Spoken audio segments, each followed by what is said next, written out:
Hello dear students, very good evening all of you. I am Pawan Gahukar and let's resume with the curriculum. Rather, let's start with the curriculum of CA Intermediate EISSM. ठीक है?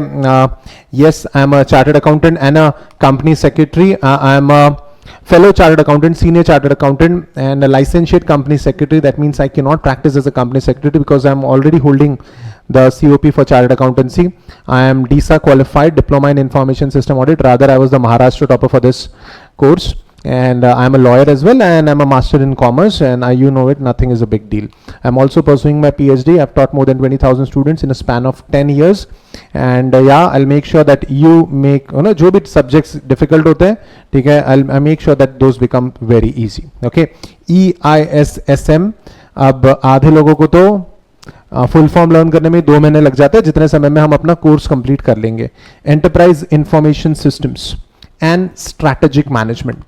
अब rather ये course content के अंदर आपको 30 marks का MCQ है और 70 मार्क्स का ऑब्जेक्टिव बेस्ड, नहीं सब्जेक्टिव बेस्ड, आपको सब लिखना पड़ेगा. ठीक है, डिस्क्रिप्टिव. और हम लोग पूरे जितने भी इंपॉर्टेंट मेजर पॉइंट्स हैं हम लोग सारे क्लास में ही केटर कर लेंगे. अब मेजरली ये दोनों सब्जेक्ट्स हमारे सिलेबस में है क्यों, ये हम लोग डिस्कस करेंगे. Will start with EIS, but या स्ट्रैटेजिक मैनेजमेंट ये सब्जेक्ट पहले था ही नहीं हमारे सिलेबस में. ईआईएस को आईटी बोला जाता था, आईटी, और आईटी 100 मार्क्स का हुआ करता था. But what happened, IT 100 marks का हुआ करता था, व्हाट हैपेंड, एक एमबीए डिग्री आ गई बीच में. ठीक है, in the from the year 2000 onwards MBA degree became very famous. जो लोग सीए वगैरह डिफिकल्ट कोर्स नहीं कर पाते थे वो एमबीए करके और चार्टर्ड अकाउंटेंट से ज्यादा प्रेफर करने लगे थे लोग एमबीए को, क्योंकि स्ट्रैटेजिक मैनेजमेंट के कुछ कंसेप्ट्स एक चार्टर्ड अकाउंटेंट को आते ही नहीं थे. हमारा फाइनेंस स्ट्रांग था, हमारा अकाउंट स्ट्रांग था, हमारा कॉस्टिंग स्ट्रांग. मैं ज्यादा तो नहीं बोल रहा हूं ना, मैं ठीक बोल रहा हूं ना? ठीक है, हमारा टैक्स स्ट्रांग होता था चार्टर्ड अकाउंटेंट्स का. लेकिन इंटरव्यूज में मैनेजमेंट के एमबीए, ठीक है, मैनेजमेंट के सवाल पूछ लेते थे तो हम लोग यहां वहां देखते थे, बस कुछ नहीं आता था हमारे बंदों को. And that used to be very disappointing. Chartered accountant है लेकिन ये नहीं आता. और एमबीए फाइनेंस में करते थे, एकदम एमबीए फाइनेंस बोलते थे वो लोग, आता उनको फाइनेंस का कुछ भी नहीं था. टाइम वैल्यू ऑफ मनी भी ढंग से नहीं समझा पाते थे वो लोग. बट गाइस मैनेजमेंट के कंसेप्ट्स उनको वही सिखाया जाता था एमबीए के अंदर. तो चार्टर्ड अकाउंटेंट्स के ऊपर एमबीए को प्रेफर करने लग गया था एक पॉइंट पे.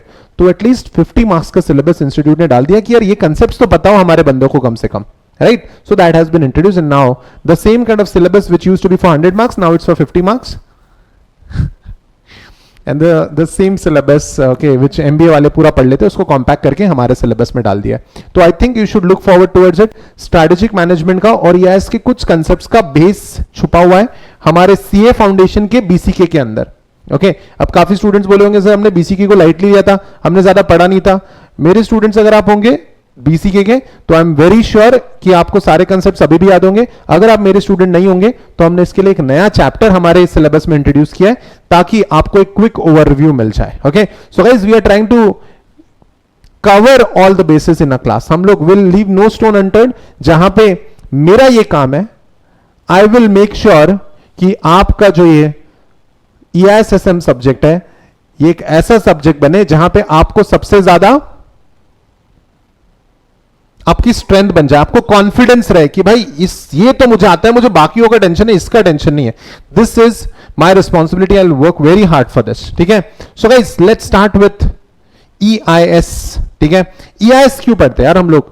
क्योंकि देखिए ऑडिट के 2 टाइप्स हैं, एक है ट्रेडिशनल ऑडिट और एक है सिस्टम ऑडिट. अब ट्रेडिशनल ऑडिट में हम ट्रू एंड फेयर व्यू ये सब देखते हैं, लेकिन गाइस नो बिग डील. ठीक है, it's no big deal. Audit कोई भी कर सकता है, सिर्फ टिक मारनी है. वो जब आप आर्टिकलशिप ज्वाइन करोगे तब समझेगा.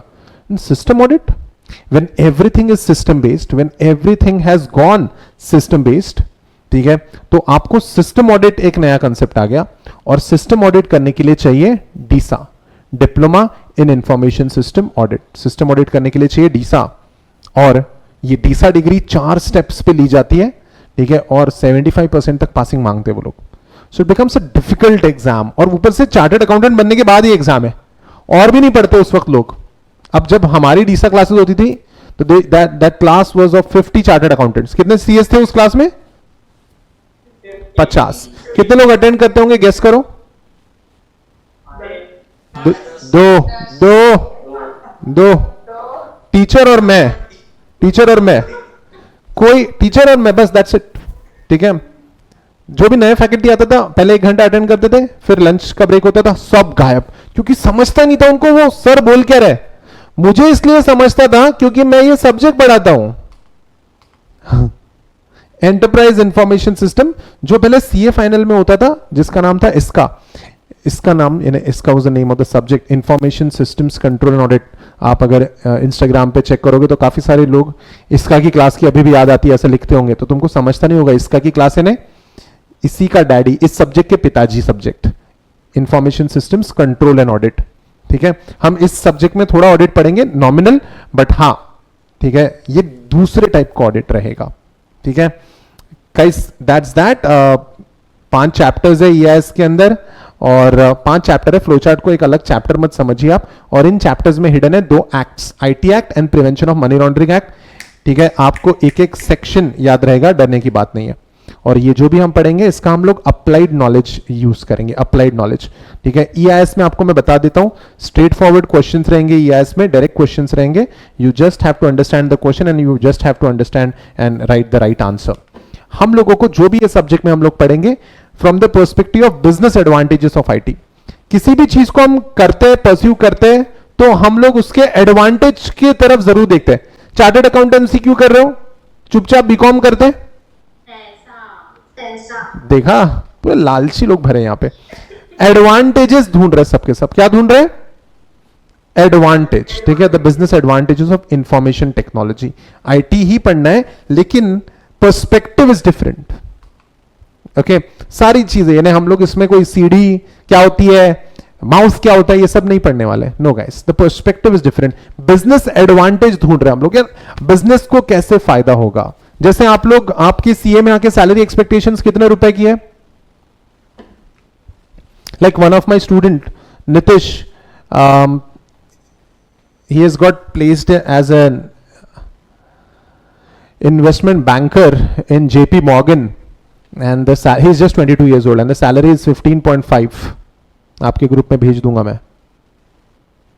तो गाइस अगर आप इतनी ज्यादा सैलरी की उम्मीद रखते हो तो गाइस याद रखिएगा, आपने अगर 15 लाख रुपए ले जाने हैं तो आपको कंपनी को 1.5 करोड़ का फायदा करवा के देना पड़ेगा। आप समझ रहे मैं क्या कह रहा हूं, फायदा 1.5 करोड़ का फायदा आपको करवा के देना पड़ेगा, and that is how it works. Okay, so guys that's that. And थोड़ा हमें पर्सपेक्टिव रखना है, क्योंकि मैं चाहता हूं मेरे स्टूडेंट्स आगे जाके नॉर्मल ऑडिट ना करें, क्योंकि नॉर्मल ऑडिट की फीस होती है, बहुत ही अच्छा क्लाइंट मिला तो 2 लाख 3 लाख, और सिस्टम ऑडिट की आरबीआई की फीस है 75 लाख रुपीस पर मंथ, इतनी ज्यादा फीस है उसकी। ठीक है, so that's a huge amount that you can procure being a system auditor, याद रखना। तो हमें एक नॉर्मल चार्ट अकाउंटेंट नहीं बनना है, हमने क्या बनना है आगे जाके, सिस्टम ऑडिटर, इसलिए हम लोग यहां ध्यान देंगे। ठीक है, लॉन्ग टर्म पर्सपेक्टिव हमेशा रखना चाहिए। Okay, that's that, followed by strategic management. 50 mark के अलावा ये सब्जेक्ट हमें क्या देगा, ये हमें कुछ स्ट्रैटेजीज देगा, कुछ ऐसी नई चीजें। ठीक है, अब कैसा है ना, hard work is important, but does hard work make you rich, tell me that. Hard work बहुत इंपॉर्टेंट है, but does that hard work make you rich. If that had been the case तो सबसे ज्यादा रईस लोग मजदूर होते ना, मजदूर लोग, करेक्ट। तो मजदूर लोग सबसे ज्यादा रईस होते, because they work like, they work so much, they work very much, they work insanely. और हम लोग जब देखते हैं, हम लोग जब समझते हैं तो ऐसा लगता है गॉड, इतना काम तो हम कभी नहीं कर रहे, नहीं तो मैं मर जाऊंगा। इस टाइप की फीलिंग आती है। गाइस हमेशा जब आप काम करोगे तो ही आप, ठीक है, हार्डवर्क करोगे तो ही आप कर पाओगे, ऐसा नहीं है। You have to give validation to the corporates, you have to give validation to the corporates without working hard. ऐसा कुछ करना है कि यार कंपनी के या तो पैसे बच जाएं या तो रेवेन्यू बढ़ जाए। देखो दो ही तरीके हैं पैसे कमाने के, या तो कॉस्ट कम करो या तो सेल बढ़ा दो। क्या कहते हो? देखो प्राइस बढ़ाने का तो जमाना खत्म हो गया, एम आई राइट? तुम अगर मंच खरीदने जा रहे हो, मंच 10 रुपए का चॉकलेट, 5 रुपए का चॉकलेट है ना, एक दो डिनोमिनेशन में अवेलेबल वो चॉकलेट, और अगर मंच ने 12 रुपीज और 6 रुपीज कर दिया तो मंच की जगह पे दूसरा कौन सा प्रोडक्ट अवेलेबल है मार्केट में? पर्क अवेलेबल है। पर्क, पर्क आपको उसी क्वांटिटी का पर्क आपको 5 रुपीज में मिल जाएगा, 10 रुपीज में मिल जाएगा। तो क्या मंच की इतनी जरूरत कि वो प्राइस बढ़ा पाए? पूरा प्राइस नहीं बढ़ा सकते, आप समझो। तो दो ही तरीके हैं, कौन से कौन से? कॉस्ट कम कर दो, प्रॉफिट बनाने के दो ही तरीके हैं, ठीक है। चलो एक मैं आपको एग्जांपल देता हूं। Is this a very girly vehicle? ये ना एकदम ये परिया ही चला सकती है गाड़ी, है ना? नो, ये एवरीवन कैन राइड। ये ना अगर कलर चेंज कर देंगे तो मुझे लगता है कि, और रादर कौन सी बाइक कौन सी है ये?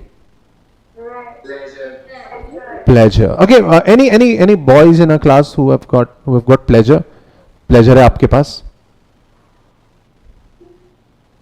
कौन सी गाड़ियां चलाते हो तुम लोग आजकल? है कौन सी गाड़ी? मानसी विच? एक्टिवा। एक्टिवा, ठीक है। Activa, Dio, Access, right? Am I right? So अब कैसा था, एक एडवर्टीजमेंट आया था जिसमें उन्होंने कहा था कि, ये याद है आपको? ये एडवर्टीजमेंट याद है? ये याद है? ये कौन है? राहुल गांधी कौन बोल रहा है? अबे हेलो, ओए हेलो, ओए हेलो, क्या कर रहे हो भाई? ठीक है, इतना पढ़ रहे हो क्या? मजा आ गया, टाटा बाय बाय, खत्म। Now why the question is, why should boys have all the fun? Why should boys have all the fun? That's the question.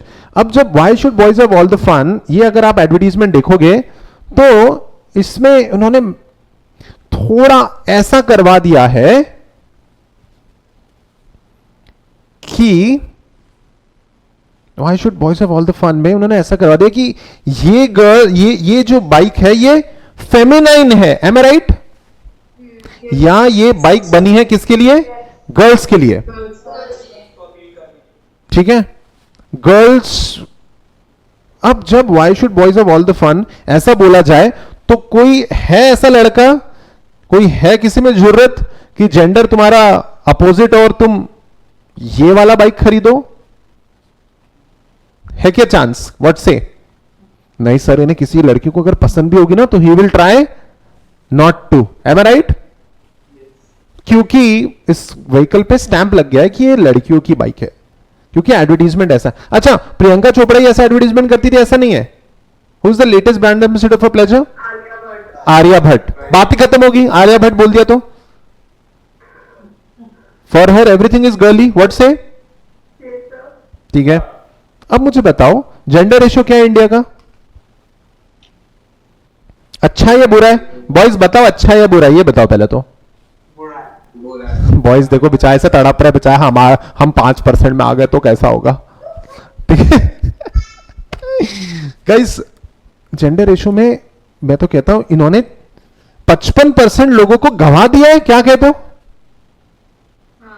ऐसा एडवर्टीजमेंट देखिए, 55% लोग tata bye bye. Hero Honda की हुआ करती थी, Hero Honda, now it's just Hero now, right?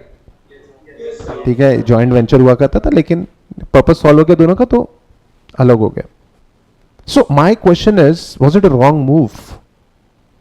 क्योंकि hero Honda ने लगभग 50, हीरो होंडा प्लेजर ने लगभग 50% जो मार्केट शेयर है पहले ही खो दिया है, पहले ही खो दिया है। तो मेरा सवाल यह है कि क्या यह गलत स्ट्रैटेजी था? नो, सही स्ट्रैटेजी था। 50% लोग खो दो तुम। Varad, what do you think? What do you think? एक minute, Deshna, let me ask people, ठीक है। Varad, Vidhi, what were you saying? Vidhi Thakkar, गलत है ये स्ट्रैटेजी। Okay, anyone else? क्योंकि काफी लोग कह रहे हैं सही था। Would you like to go against the tide? सही था? दिव्या, श्रेया, सही था सर। श्रेया, यशी, सही है। महक, Aniket, in the early 2000, let's discuss this, Honda Activa and Dio were launched और ऑटोमेटिक व्हीकल का जमाना नहीं था उस वक्त, they were launched and उनके पास मार्केट शेयर कितना था? 90%। और हीरो होंडा प्लेजर का मार्केट शेयर था 0.6%। 0.6% is as good as nothing. What say? As good as nothing. कोई ये मार्केट शेयर ही नहीं है। तो गाइस एक मिनट, तुम अपने वैलेट को बार बार हाथ लगाओगे क्या अगर उसमें सिर्फ 10 रुपए है तो, और बाकी कोई डॉक्यूमेंट नहीं है तो? मेरा वॉलेट है, और अगर तुम्हारे जेब में 50,000 रुपए है तो कैसे चलोगे फिर? क्यों? अगर 10 रुपए है तो कोई टेंशन नहीं ले रहे हो, और कम पैसे है तो फिर, अगर 10 रुपए तो कोई टेंशन नहीं ले रहे हो, और ज्यादा पैसे तो टेंशन ले रहे हो, राइट? क्यों? अरे ठीक है, पैसे बहुत रहे तो टेंशन बहुत रहेगा। क्यों? क्योंकि खोने के लिए कुछ है। 0.6% में क्या खोएगा रे तू? हाँ, क्या खोएगा तू? गाइस 0.6% में खोने के लिए कुछ नहीं था। 50% तो दूर की बात है, खोने के लिए कुछ था ही नहीं। सिर्फ ये एडवर्टीजमेंट कैंपेन करी, ठीक है, और बार बार इसको रिफ्रेश करते रहे अलग अलग तरीके से। अब आलिया भट्ट को ला दिया, गाइस खोने के लिए कुछ था ही नहीं, तो धीरे धीरे 16% मार्केट शेयर तक पहुंचा दिया। गाड़ी में कोई चेंज नहीं है, व्हीकल में कोई चेंज नहीं है। All the vehicles are still the same guys, without working hard, without doing any R&D on the product. Product अच्छा है इसलिए नहीं खरीद रहे लोग, ये स्ट्रैटेजी यूज कर रहे हैं इसलिए खरीद रहे लोग। This is what is strategy, this is what is strategy. और उसके लिए चाहिए दिमाग। सर एक चार्टर्ड अकाउंटेंट बना सकता है क्या स्ट्रैटेजी? सर हम ही है वो, मैं बनाएगा, तेरा फैजल बनाएगा strategy. Am I right? What is this? नारियल पानी बोल रहे? अबे यार कैसे लोग, तुम्हें नारियल पानी है ये तुम्हारे? What is this? This is coconut oil, right? कहां यूज करते हैं ये? किचन में यूज करते हैं ना? अरे किचन में यूज करते हैं ना, कैसी बात कर रहे हो?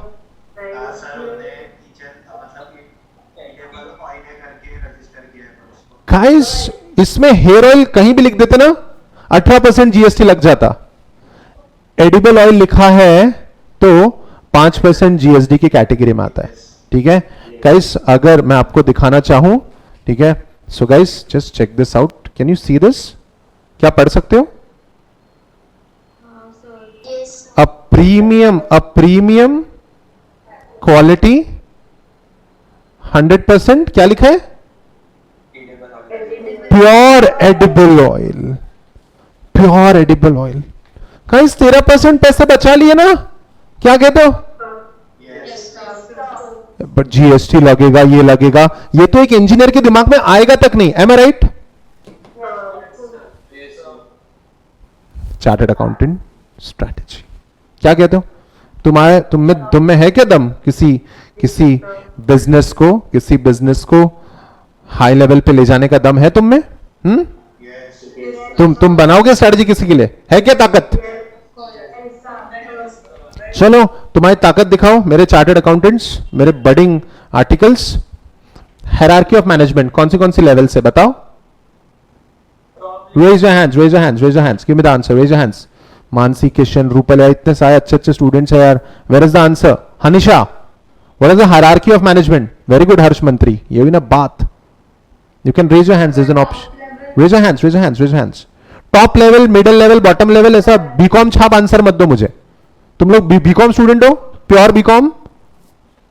नहीं, तो आंसर भी मुझे चार्टर्ड अकाउंटेंट वाला चाहिए। Very good Deshna, keep it up, come on come on. मैं सोच रहा था मेरे BCK के पढ़ाए हुए बच्चे कुछ आंसर देंगे, ठीक है, लेकिन नहीं, हम तो भूल गए। सब ग्रुप 1 पढ़ रहे थे इतने दिन तक, है ना? Yes yes Shiny, Shiny Shiny day. So, so as per to means executive information system, then No. I'll let you know. अच्छा एक मिनट मुझे बताओ, सीए का हायरार्की पता है? चार्टर्ड अकाउंटेंसी का हायरार्की? हाँ वेरी नाइस. हाँ ये तो पता है. Foundation inter final. हाँ देशना बताओ, हायरार्की ऑफ मैनेजमेंट क्या है? देशना आप बताओ. top level, middle level, lower level. ये ना थोड़ी देर पहले अगर मैंने कुछ कहा था और अगर तुमने वही सुना था जो मैंने कहा था तो मैंने कहा था मुझे top level, middle level, bottom level, ऐसा क्या? Yes Manav, what is the hierarchy of management बेटा? पहले दिन पूछ लिए. वेरी नाइस, कोई बात नहीं. So guys the answer is, क्या फायदा इतना बीसी के पढ़ा के. Hierarchy of management we have 3 levels. पहला लेवल जो काम करता है, ऑपरेशनल लेवल, रहने दो तुम लोग. दूसरा लेवल टैक्टिकल लेवल. तीसरा level strategic level. Mukesh Ambani कौन सा लेवल? Strategic level. इंजीनियर कौन सा लेवल? Operational level. आपको काम करवाना है या करवाना है आगे जाके? हाँ काम तो हम वैसे भी नहीं करते, वहां पड़ा हुआ रिमोट हम ऐसे पैर से लाते हैं ना. गाइस हमको काम हम करना वरना नहीं आता, हाँ करवाना आता है. तुम ये कर लो, तुम वो कर लो, तुम ऐसा कर लो. Very nice. ऑपरेशनल लेवल के लोगों से काम करवाना है तो कौन से लोग चाहिए? Tactical. Chartered accountants, company secretaries, है ना. तुम ये कर लो, तुम वो कर लो. ठीक है. इसी का थोड़ा एडवांस वर्जन, इसी डायग्राम का थोड़ा advance version. Strategic levels in the organisation, functional level यानी ऑपरेशनल जो काम करते हैं, business level and corporate level. ठीक है. Would you like to draw this diagram? Of course you should. Top, model, bottom, क्या बोल रहे थे तो? अरे रे रे रे.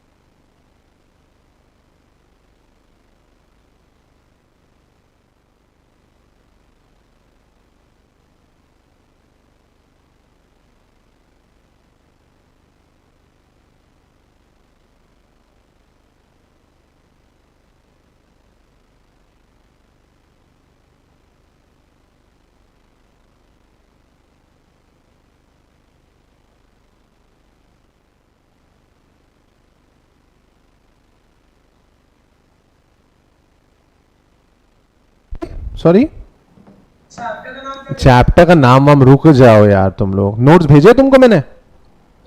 Very nice. यानी डिफिकल्टी का लेवल ही अलग है अपना. चलो गाइस आप लोग कौन सा लेवल पे अभी? बकवास, कोई लेवल ही नहीं है तुम्हारी. कुछ काम की ही नहीं हम लोग. क्या, एक मिनट, तुम लोग क्या क्या काम करते हो किसी कंपनी के लिए? कंपनी के लिए? कंपनी के लिए नहीं करते हम लोग. हाँ तो फ्यूचर के लिए काम कर रहे हैं, तो किसी की काम आ नहीं रहे तुम एज सच. तो तुम फंक्शन लेवल पे आने को, जब तुम आर्टिकल बन जाओगे, आर्टिकल, तब तुम पहुंचोगे कौन से लेवल पे? फंक्शनल. बनोगे क्या आर्टिकल? आर्टिकल शुरू होगी क्या हमारे 6 महीने में? Yes sir, correct. तो चलो देखते हैं. Okay, so introduction to strategic management is the very first chapter. As such ऐसा कोई चैप्टर आपको नोट्स में मिलेगा नहीं, लेकिन कुछ चैप्टर के कुछ कंसेप्ट्स विड्रॉ करके दूसरे चैप्टर से कंसेप्ट खींच के थोड़ा सा बीसीके का थोड़ा कंटेंट लाके हम लोगों ने एक बेसिक चैप्टर बनाया ताकि आपके लिए अगले चैप्टर्स कैसे हो जाए?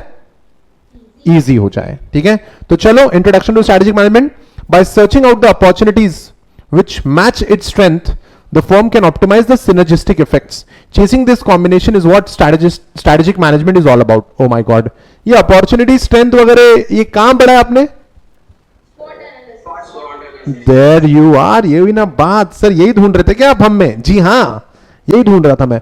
SWOT analysis. अच्छा, strength weakness opposite threat की definition जो याद करवाई थी कभी, ऐसा कुछ याद है आपको? Yes. ऐसा ऐसा कुछ Yes, sir. ठीक है, कोई बात नहीं, ये टेबल हम लोग फिर से करेंगे, नॉट अ प्रॉब्लम। ओके, चलो let's talk about business. Introduction to SMA by, ये सारी चीजें स्वॉट एंड ऑल के बाद ये जो डेफिनेशन आइगर एंसॉफ ने दी है, he is the father of strategic management.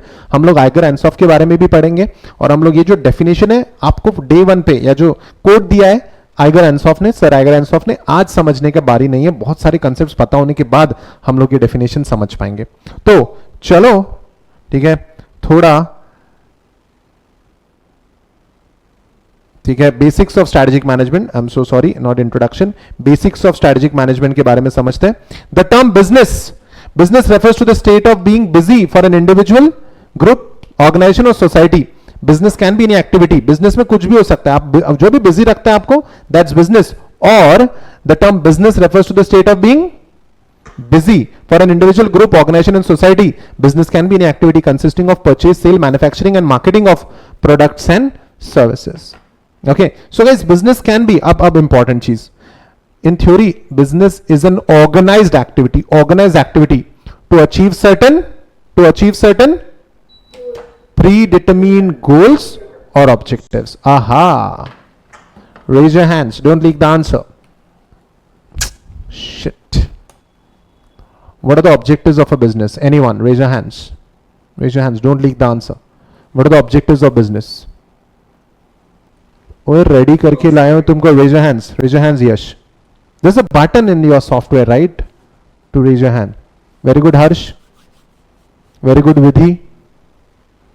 Yes, अगर किसी को प्रॉफिट कहना है और बस प्रॉफिट कहना है तो डोंट रेज योर हैंड। अगर किसी को बस प्रॉफिट कहना है तो don't raise your hands. Yashi, what's your answer बेटा? सर्वाइवल ग्रोथ, खत्म हो गई, सर्वाइव कर लिया, ग्रो कर लिया, अब बड़े हो गए, बैठो चुपचाप। Not bad, not bad, very good Mansi. Profitability, very nice, very nice. Anything else that you would like to add?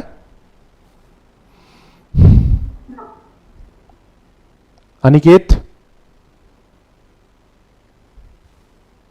Divya, Social responsibility. Mansi, The wealth maximization. Wealth mag, ये हुई ना बात। ऐसा फाइनेंस का कंसेप्ट फेंक के मारा है तुम लोगों ने मुझे, है ना? है ना मानसी? मस्त फेंका, मस्त फेंका। किशन बोल बेटा। Survival, growth, stability, profitability. The last वाला याद. लास्ट वाला याद नहीं रहा, वेरी नाइस। एक साल में कुछ तो मेमोरी जाती है। महक, Creation of customers, regular innovation, creation of, यानी कस्टमर पैदा करेंगे, बनाएंगे बनाएंगे। हाँ, यानी वही बनाएंगे कैसे? अच्छा, इसके पहले कि मैं भूल जाऊं, मैं बता, करेंगे कस्टमर, विजय बोल बेटा। Sir, social responsibility, हाँ, maximization. एक मिनट, इसके पहले कि मैं भूल जाऊं, मैं बताना चाहूंगा, ठीक है गाइस, कोई भी बिजनेस का, ठीक है, जो आप जो कह रहे हो वो फाइनेंशियल एंगल से सही है, लेकिन उस पॉइंट पे आके कंपनी ऑलरेडी बहुत अच्छे प्रॉफिट में होती है और बहुत बड़ी बन जाती है, तब ये आपके पॉइंट्स एप्लीकेबल होते हैं। द ऑब्जेक्टिव्स ऑफ बिजनेस है, सबसे पहला सर्वाइवल। सीए फाउंडेशन आप पास हो गए तो आपने क्या कर लिया अब इस कोर्स में? सर्वाइव कर लिया है। सर्वाइवल के बाद क्या करने की कोशिश करेंगे? स्टेबिलिटी ढूंढेंगे सर हम लोग। सर्वाइव तो कर लिए, तो स्टेबिलिटी के लिए क्या सीए इंटर पास होना जरूरी है? ट्रस्ट मी ऑन दिस, जब तक तुम्हारी आर्टिकलशिप स्टार्ट नहीं हो रही तब तक तुम सीए में हो ही नहीं, तुमको पता ही नहीं है दुनिया क्या है। सच्ची बता रहा हूं, जब सीए इंटर पास होंगे तब आएगा स्टेबिलिटी। अब इंटर में भी लोगों को तो डर लगता है थोड़ा, एक ग्रुप दूं या दो ग्रुप दूं, एक ग्रुप दूं या दो ग्रुप, होता है कैसे? एक ग्रुप, दो ग्रुप। जो लोग दो ग्रुप का जो लोग रैंक का सोचते हैं वो सिर्फ पास होने पे आ जाते हैं। सीए इंटर के बारे में सच्चाई बता रहा हूं, जो दोनों ग्रुप देने का सोचते हैं वो एक ग्रुप पे आ जाते हैं, और जो सिर्फ एक ग्रुप का सोचते हैं वो आधे पे आ जाते हैं, आधे पे, यानी दो सब्जेक्ट एग्जाम्शन लाऊंगा ऐसा। और जो दो सब्जेक्ट एग्जाम्शन लाऊंगा बस ये सोचता है, वो कहता है पुढच्या वर्षी पाहू, यानी ठीक है बाद में देंगे एग्जाम, अच्छे से पढ़ के दूंगा। क्या कहता है? अच्छे से पढ़ के दूंगा। अबे इतना समय मिला था कोविड में कितने मार्क्स मिले बच्चे को? क्या फेल नहीं हुए लोग? बताओ, क्या मुझे फेल नहीं हुए लोग? ये बताओ, इतना समय मिला था सबको सीए फाउंडेशन की बेसिक एग्जाम के लिए, आपको इतना समय मिला था, पढ़ाई भी अच्छी की थी, फिर भी रिजल्ट के पहले तक लोग डर रहे थे। Am I right? क्या होगा पता नहीं। तो इतना समय मिला था, तुम डरते क्यों? डरना नहीं है guys, confidence is more important in chartered accountancy. CA में तुम्हारी पढ़ाई इंपॉर्टेंट नहीं है, पढ़ तो सभी रहना यार, तुम लोगों ने डिसीजन ही ऐसा लिया, तुम लोग हो हैवी ड्राइवर ऑलरेडी, इसलिए तो इतना डिफिकल्ट डिसीजन लिया है। पढ़ाई इंपॉर्टेंट नहीं है, कॉन्फिडेंस इज मोर इंपॉर्टेंट। काफी लोग ऐसे होते हैं, ठीक है, जो चूं होते हैं लेकिन कॉन्फिडेंस नहीं होता उनमें, पढ़ते हैं वो लोग, पास भी होते हैं लेकिन कॉन्फिडेंस नहीं होता। क्या फायदा ऐसे? अब सर्वाइवल, स्टेबिलिटी, उसके बाद एक ग्रुप है, दो ग्रुप, दोनों ग्रुप। ये यहां पे एग्जाम खेलने आए क्या हम लोग? अच्छा एक बात बताओ, जो एक ग्रुप, दो ग्रुप वगैरह का, जिनका जो भी डाउट रहता, कभी भी जिनको डाउट रहता दिल में, उनके लिए स्पेशली मुझे बताओ, अगर तुम दोनों ग्रुप दोगे और पास होंगे तो तुम इंडिया के ऐसे पहले स्टूडेंट रहोगे, यस और नो, जो दोनों ग्रुप देके एग्जाम पास होंगे, है ना? अरे नहीं, तुम तो महाराष्ट्र भूषण कहलाओगे तुम तो, है ना? भारत भूषण का अवार्ड मिलेगा तुमको, है ना? ओए हेलो, तुम लोग पास होंगे तो तुम पहले बंदे नहीं मिलेंगे। यहाँ पे 8 सब्जेक्ट्स है, हम लोग 8 सब्जेक्ट कैटर करेंगे, देयर इज नो ग्रुप, तुम समझ लो, कोई ग्रुप वुप नहीं है, पास करना है, दोनों करना है, जान लगा देंगे और दोनों पास करेंगे। मैं बता रहा हूं, एटीट्यूड का डिफरेंस आ जाता है। जैसे तुम लोग एक ग्रुप पे शिफ्ट हो गए ना, वैसे पढ़ाई कम, सीधी कम, क्योंकि तुम्हारे पास बहुत समय है, ठीक है, सारी सब्जेक्ट रहेगा, टेंशन ही नहीं है। Don't do it no matter how bad your preparation is, there is always something you can do. Growth और ऑफ कोर्स प्रॉफिट तो सबको ही पता था, ठीक है, दैट वी ऑलवेज न्यू। अच्छा एक बात बताओ, तुम्हारे पास 10 रुपए का नोट है? 10 रुपए का है क्या? निकालो, ठीक है, सच्ची निकालो, स्विच ऑन योर वीडियोस। 10 रुपए का नोट निकालो, स्विच ऑन योर वीडियोस। झूठे, आधे लोग तो सो के देख रहे क्लास हैं। नो 10 रुपए का नोट, 20 रुपए का नोट, 50, जितना भी तुम्हारे पास सबसे छोटा नोट है निकालो। वेरी गुड देशना, वेरी नाइस। आधे लोग 10 रुपए का नोट ढूंढने के लिए फ्रिज के ऊपर जा रहे हैं, वेरी नाइस। बुक्स की विजय, व्हाट इज दिस? निकालो जल्दी, switch on your videos, time, मेरे को काम है कुछ उस पैसों का। पैसे ही नहीं है यश, मुझसे ले लो, ये लो, ओके। अब गाइस एक काम करो, वो जो नोट तुम्हारे हाथ में है, जो तुम मुझे दिखाना नहीं चाहते, इस डर से कि पवन सर ले ही लेंगे।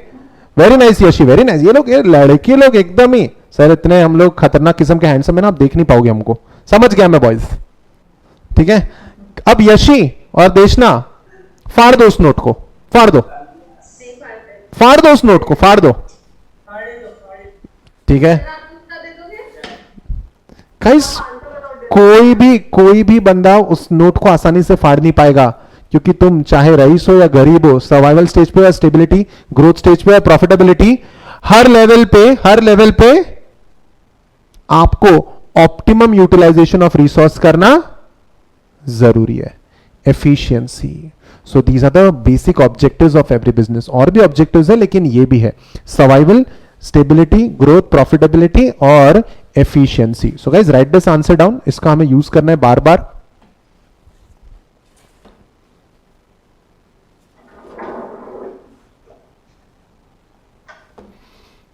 What are the objectives of the business? Survival. That's the basic implicit objective of most organization.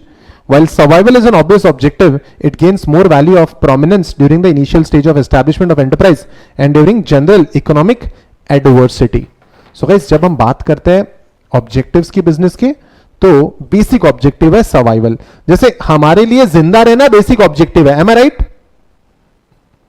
और तुम लोग, ठीक है, you are looking very hale and hearty, एकदम मस्त लग रहे हो तुम लोग, अच्छे से अपने एयर कंडीशन रूम में बैठे हो, पढ़ाई कर रहे हो बाकायदा, सब कुछ सही चल रहा है, सर्वाइव तो तुम कर ही पा रहे हो, लेकिन इतनी मेहनत कर क्यों रहे हो तुम लोग? सर्वाइव तो कर रहे हो ना, 2 टाइम का खाना तो मिल रहा है। सर कहां 2 टाइम का खाना? 3 टाइम का खाना, और बार बार हम फ्रिज के पास तो चले ही जाते हैं, जैसे हम थोड़ी देर पहले गए थे। सो गाइस, सर्वाइवल के लिए यहां कोई नहीं लड़ रहा, हम सब स्टेबिलिटी ढूंढ रहे हैं। सी एंटर पास करना है कि नहीं करना है? it aims at continuity and stable working of any business. A stable and steady enterprise minimizes managerial tension and demands less dynamism from managers. ठीक है, स्टेबिलिटी के लिए भी ज्यादा लोड नहीं लगता है, जैसा चल रहा है वैसा चलने दो, उसके लिए ज्यादा लोड नहीं लेना पड़ता, लेकिन ग्रोथ के लिए मेहनत करनी पड़ती है. क्या कहते हो? एक ग्रुप देना, accounts, costing, tax and law, 4 subject के लिए अगर आपको 8 महीने 9 महीने मिले हैं तो आपको नहीं लगता बहुत ज्यादा समय है?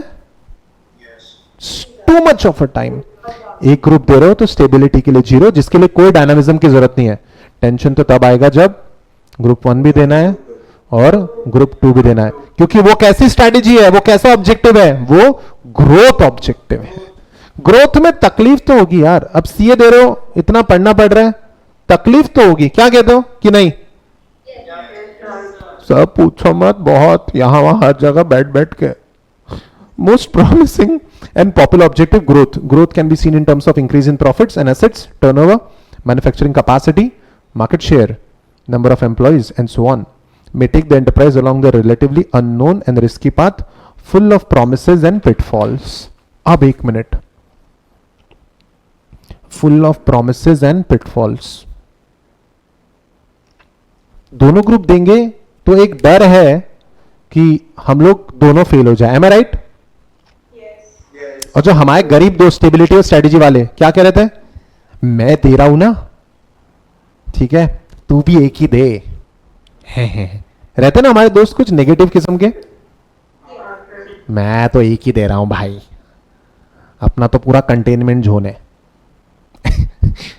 गाइस, अब अगर हम लोग ग्रोथ में अगर दोनों ग्रुप पास हो गए तो बहुत बढ़िया, राइट?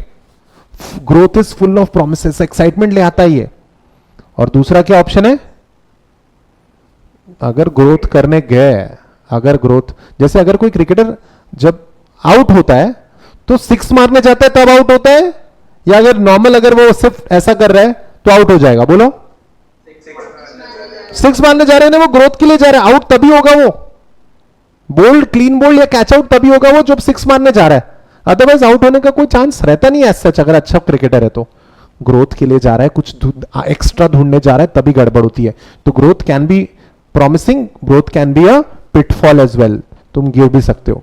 बट मेरी बात सुनो, ये एक ग्रुप वाला स्ट्रैटेजी डजंट वर्क गाइस. ध्यान से सुनो मेरी बात. आप, it doesn't work. It is वो बहुत, हमें, मैंने ऐसा देखा है लोगों को. आपको पता है ना, एक ग्रुप पास होने से आर्टिकलशिप चालू हो जाती है और फिर फाइनल का एग्जाम आता है. You know that right guys? मैंने कम से कम 400 से 500 स्टूडेंट मैंने अपने पढ़ाए जिनका सीए फाइनल का एग्जाम आ चुका है लेकिन ग्रुप 2 क्लियर नहीं हुआ अब तक. ओके, नेवरदलेस अच्छे से पढ़ो. Your decision is good. Keep the spirits high, keep working. So guys, growth, then efficiency. It's very useful operational objective. It's the economic version of technical objective of productivity, design and achieving suitable input-output ratios of funds, resources, facilities and efforts. I'll tell you this again, everything. Guys, आपकी जो गाड़ी की जो general speed होती है, average speed कितनी होती है? ये ऋषिकेश एकदम ही हैवी ड्राइवर है, सीधा 60. कहां जा रहे हो शमशान? हाँ, एवरेज स्पीड हमारी जनरल. जब हम लोग ज्यादा, देखो हम लोग गाड़ी तेज कब चलाते हैं बॉयज या गर्ल्स? हम लोग गाड़ी तेज कब चलाते हैं? जब बहुत गुस्से में होते हैं. जब बहुत गुस्से में होते हैं, सोले बीच में माता मार दूंगा. या फिर बहुत जब खुश होता है, दोनों ग्रुप पास हो गए, ठीक है, बाहर जाके देखा अब घर जाना है, उससे मिलना है, तब गाड़ी जो तेज चलाते हैं. लेकिन जब हमारी जिंदगी नॉर्मल चल रही है, जिंदगी में कुछ एक्साइटमेंट नहीं हो रहा, ज्यादा से ज्यादा हम लोग क्या करने जा रहे हैं? ट्यूशन क्लास में हमारे नोट्स कलेक्ट करने जा रहे हैं. कहां से आ रही है एक्साइटमेंट इस वक्त? कहीं से नहीं. तो हमारी गाड़ी की इस वक्त एवरेज स्पीड क्या होती है? 35, 40, 45. अपेरेंटली हमारी हमेशा से ही सिटी में यही स्पीड होती है. Am I right? इसके लिए एक और रीजन है. क्या सर? इस स्पीड पे हमारी बाइक ग्रीन जोन में होती है. स्पीडोमीटर में ग्रीन जोन होता है, देखा आपने? 35 to 50 के बीच में, राइट? उसमें गाड़ी, उस स्पीड पे गाड़ी सबसे ज्यादा एफिशिएंट होती है, सबसे ज्यादा माइलेज देती है, सबसे कम पेट्रोल कंज्यूम करती है. तो इनपुट आउटपुट रेशियो व्हीकल का बहुत अच्छा होता है उस स्पीड में, एफिशिएंटली। और हम लोग कभी भी रिसोर्सेज को वेस्ट नहीं करेंगे। बचपन में अगर थाली में कुछ छोड़ देते थे हम लोग, तो मम्मी क्या कहती थी? कल से खाना नहीं मिलेगा, खत्म करो उसको। सुना है कभी ऐसा? वो क्या सिखा रही थी आपको मम्मी? एफिशिएंसी से। अच्छा, वो एफिशिएंसी सिखा रही थी हमको। जी हाँ, ठीक है। It's a very useful operational objective. कोई भी चीज वेस्ट नहीं होनी चाहिए। एफिशिएंसी यानी क्या? अभी से सिखा रहा हूं, ईआईएस में भी काम आएगा, ध्यान से सुनो। एफिशिएंसी यानी क्या? Optimum utilisation of resources. वो 10 रुपए का नोट फाड़ रहे हो क्या? क्यों फट गए? सॉरी, क्यों नहीं फटी वो 10 रुपए की नोट? क्योंकि ऐसा हम लोग वेस्ट रिसोर्स को नहीं करते। ठीक है, कभी सब्जी अच्छी नहीं लगे तो फेंक दो तुम थाली, फिर देखो कैसा तांडव होता है। जायदाद से हाथ धो बैठोगे तुम। ठीक है, एफिशिएंसी। देन प्रॉफिटेबिलिटी, ये तो बेसिक है। Ultimate motive of all the business, ultimate objective of any business. All other objectives are facilitative objectives and are meant to be subservient, secondary to profit motive. Private organisation lives for profit, they get reward for taking risk. ये दोनों group देखोगे तो risk के लिए reward मिलेगा क्या? क्या कहते हो? ऑप्शन, ज्यादा ऑप्शन रखने नहीं है हमने। ज्यादा ऑप्शन रखे ना, जैसे 10th स्टैंडर्ड में तुम लोग 10 सब्जेक्ट पढ़ते थे, if I am not wrong. History, civics, इन्हें दर्द से चालू कर रहा हूं। ज्योग्राफी, इकोनॉमिक्स, मैथमेटिक्स, उसमें भी ज्योमेट्री अलग, साइन कॉस थीटा अलग, जाने दो उधर जाने दो। ठीक है, algebra, geometry, English, Marathi, Sanskrit, Hindi, am I right? Depending on physics, chemistry, biology को साइंस ही कर दो ना। वैसा भी तुम कौन सा, सभी तो तुमको नहीं आता था, इसलिए तो कॉमर्स लिया हमने। ठीक है, बड़ा फिजिक्स केमिस्ट्री, आधे लोगों को तो आज भी फिजिक्स और केमिस्ट्री में जमता नहीं, ज्यादा डिफरेंस, सब एक ही। अपने को कुछ भी नहीं समझते तो अपने को सब एक ही लग। कितने हो गए सब्जेक्ट? ये 9 तो सब्जेक्ट यही हो गए, उसमें उसके अलावा ठीक है, novel, music, social service, baking, जो भी तुमने एक्स्ट्रा सब्जेक्ट लिया होगा। 10-10 सब्जेक्ट थे बाली उम्र में, यानी एकदम 15-16 साल के थे तब तुमको 10 सब्जेक्ट थे। तब तुमने नहीं सोचा हिस्ट्री अगले साल दूंगा, हिस्ट्री मैं ही लिखूंगा। जब हम 15 साल के थे, 14 साल के थे, तब हमने 10th एग्जाम 10 पेपर से पास किया। अब हम लोग बड़े हो गए, 18 साल के हो गए, 17 साल के हो गए, 19 साल के हो गए, क्या तब हम 8 सब्जेक्ट नहीं दे सकते? अभी नहीं तो कभी नहीं। करना ही है, ऑप्शन ही नहीं रखना। ठीक है, तो गाइस हमने बिजनेस पढ़ लिया। ठीक है, अब पढ़ते हैं थोड़ा सा एनवायरमेंट। अब पढ़ते हैं थोड़ा सा एनवायरमेंट। ठीक है, आजकल एनवायरमेंट में क्या चल रहा है? सॉरी, फॉग चल रहा है। सॉरी, फॉग चल रहा है, सॉरी। एनवायरमेंट, ठीक है, environment is a sum of several external and internal forces that affect the functioning of business. क्या एक्सटर्नल एनवायरमेंट का बिजनेस पे इंपैक्ट पड़ता है? सोचो जरा। बहुत फर्क पड़ता है यार, बहुत फर्क पड़ता है। साहब जब कोविड आया था ना 2021 में, तब तो हम घर से बाहर ही नहीं निकले थे। Am I right? तुम क्या बाहर नहीं निकले थे? सभी लॉकडाउन था। Environment is a sum of several external and internal forces. ठीक है, and business functions as a part of broader environment. Business functions as a part of broader environment. Do you agree? नहीं, business का business पे environment का पे कोई impact नहीं पड़ता। ट्रू और false? Absolutely false. Environmental impact हर बिजनेस पे जरूर होता है। ठीक है, सो गाइस बिजनेस, ठीक है, हर बिजनेस को एनवायरमेंट से इंटरेक्ट करना है और क्या करना है? चेंजेस को अडॉप्ट भी करना है। ठीक है, business function is a part of broader environment. The input is in the form of human, physical, finance and other related resources are drawn from the environment. आपको पैसे, लेबर, लैंड, ये सब कहां से मिलते हैं? Factors of production, environment. Entrepreneurship तुम्हारा, लेकिन बाकी सारे फैक्टर्स, पैसा, ठीक है, लेबर, लोग, ये सब आपको कहां से मिलेंगे? एनवायरमेंट से। ये बनाना है हमको, ये बनाना है, तो उसके लिए रॉ मटेरियल लगेगा। सर रॉ मटेरियल भी हम खुद ही बनाते हैं, ऐसा होता है? यानी चाट वाले भैया, आलू चाट वाले भैया आलू खुद ही बनाते होंगे, है ना? There has to be someone who gives you that, and that someone is, we don't know, that can be a part of environment.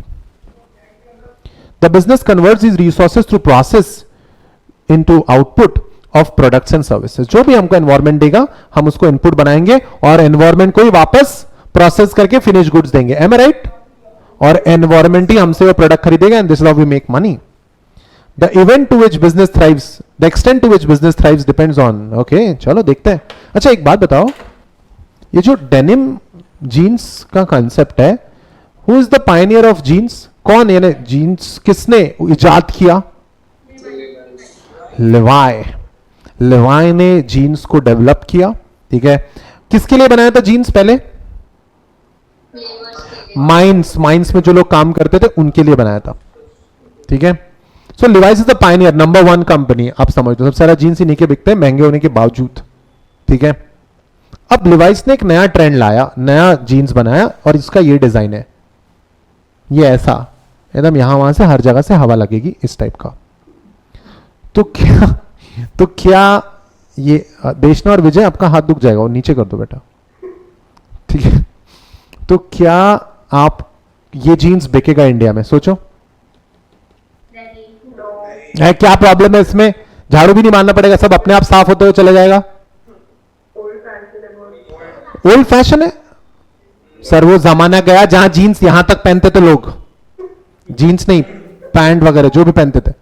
ठीक है, कौन वो राजेश खन्ना और अमिताभ बच्चन के जमाने का। ठीक है, उसमें कहीं लेवाई जैसा बड़ा कंपनी भी ऐसी बर्बादी करेगा तो नहीं चलेगा, नहीं चलेगा ये। अच्छा, at one point of time, थोड़ा मैं एक्स्ट्रा बता सकता हूं ना, एम आई अलाउड? ये तुमने सबसे, ठीक है, Nokia was the best seller, आपको पता है? ऐसे ऐसे जमाने आपने देखा है? ये ना फोन तो नोकिया ही होता था। सिम कार्ड कौन सा है ये बता, ये पूछते लोग, एकदम टाइम पास करते थे। सिम कार्ड बता तेरा। फोन तो नोकिया होता था। गाइस 2001 का स्टेटस बताओ आपको नोकिया का, क्या रैंक होगी 2001 में? गेस करो। Undoubtedly first and by far the first. क्या कह रहा हूं? By far the first. Guys second was Motorola. ठीक है, डबल डबल डबल भी कर दो तो नोकिया का नंबर जाता, ठीक है, जा नहीं पा, ज्यादा है। सीमेंस, ये कौन सा कंपनी है भाई? छोड़ समसा हमारा सैमसंग। सैमसंग का ब्रांड एम्बेसडर कौन था पता है? अभिषेक बच्चन का फैन कौन पैदा हो गया था हमारी क्लास में? है भाई, एक मिनट सत्कार करो साहब का। विजय, व्हाट इज दिस? ठीक है, सैमसंग का ब्रांड एम्बेसडर था आमिर खान। क्या आमिर खान की इज्जत है इंडिया में? क्या आमिर खान बेच रहा है पान मसाला, गुटखा मसाला, क्या कहते रहे उसको, ये जुबा केसरी है ना? आमिर खान, विमल, आई एम सो सॉरी, विमल। देखो इन लोगों को, लड़कियों को भी ब्रांड्स पता है। You are also inspired, very nice. ठीक है, मुझे थूक के आता हूं, रुको। Very nice. सैमसंग का ब्रांड एम्बेसडर था आमिर खान, नहीं बेच पाया। नोकिया के आगे कोई नहीं, आमिर खान का भी कुछ काम नहीं बन रहा था। एरिक्सन, सोनिक पैनासोनिक बे, ठीक है, एल्काटेल, NECG, ये कौन सी कंपनीज है बे? जाने दो, 2001 की बात है, हम तो तब पैदा भी नहीं हुए थे। Am I right? 2000, ये यस सर बड़ा अच्छा आंसर है। इसमें पैदा हुए भी थे और नहीं भी होते, दोनों आंसर कवर हो जाते। ठीक है, 2020 फास्ट फॉरवर्ड करते हैं, 20 साल बाद। Where is Nokia? Samsung, Apple, Huawei, Oppo, गिप्पो, Xiaomi, Vivo, LG, ZTE, Lenovo, Jio. Where is Nokia? Huh? It's not there? Is it not there? आपने अगर एनवायरमेंट का स्टडी नहीं किया, आपने अगर एनवायरमेंट का स्टडी नहीं किया तो निपट जाओगे। एनवायरमेंट के साथ इंटरैक्ट भी करना पड़ता है और एनवायरमेंट को समझ के अडॉप्ट भी करना पड़ता है। एंड्रॉइड नोकिया ने अडॉप्ट नहीं किया and it paid the price. तुमको लगता है तुम आइसोलेशन में तुम जो करोगे वो चल जाएगा? ऐसा नहीं है। It was the best seller at one point of time, could not even last for 2 decades. What is the average life of company in India? Correct, 50 years. Could not even survive for 20 years. You know, जब best seller थे तो इतनी बड़ी company थी तो तुमने ऐसा ऐसा नहीं खत्म होना चाहिए था. The extent to which business thrives depends on the manner in which it interacts with the environment से इंटरेक्ट करो.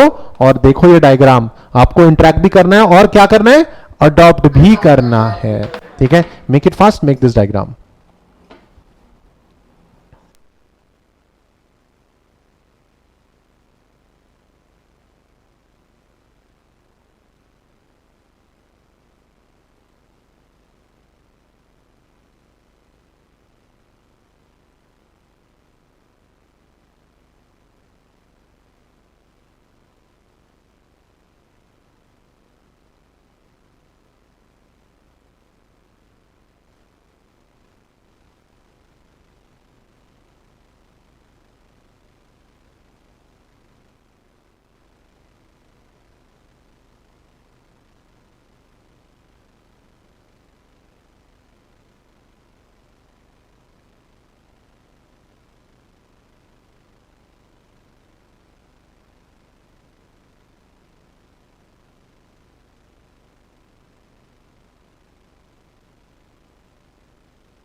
All right then, so guys, yes, so it's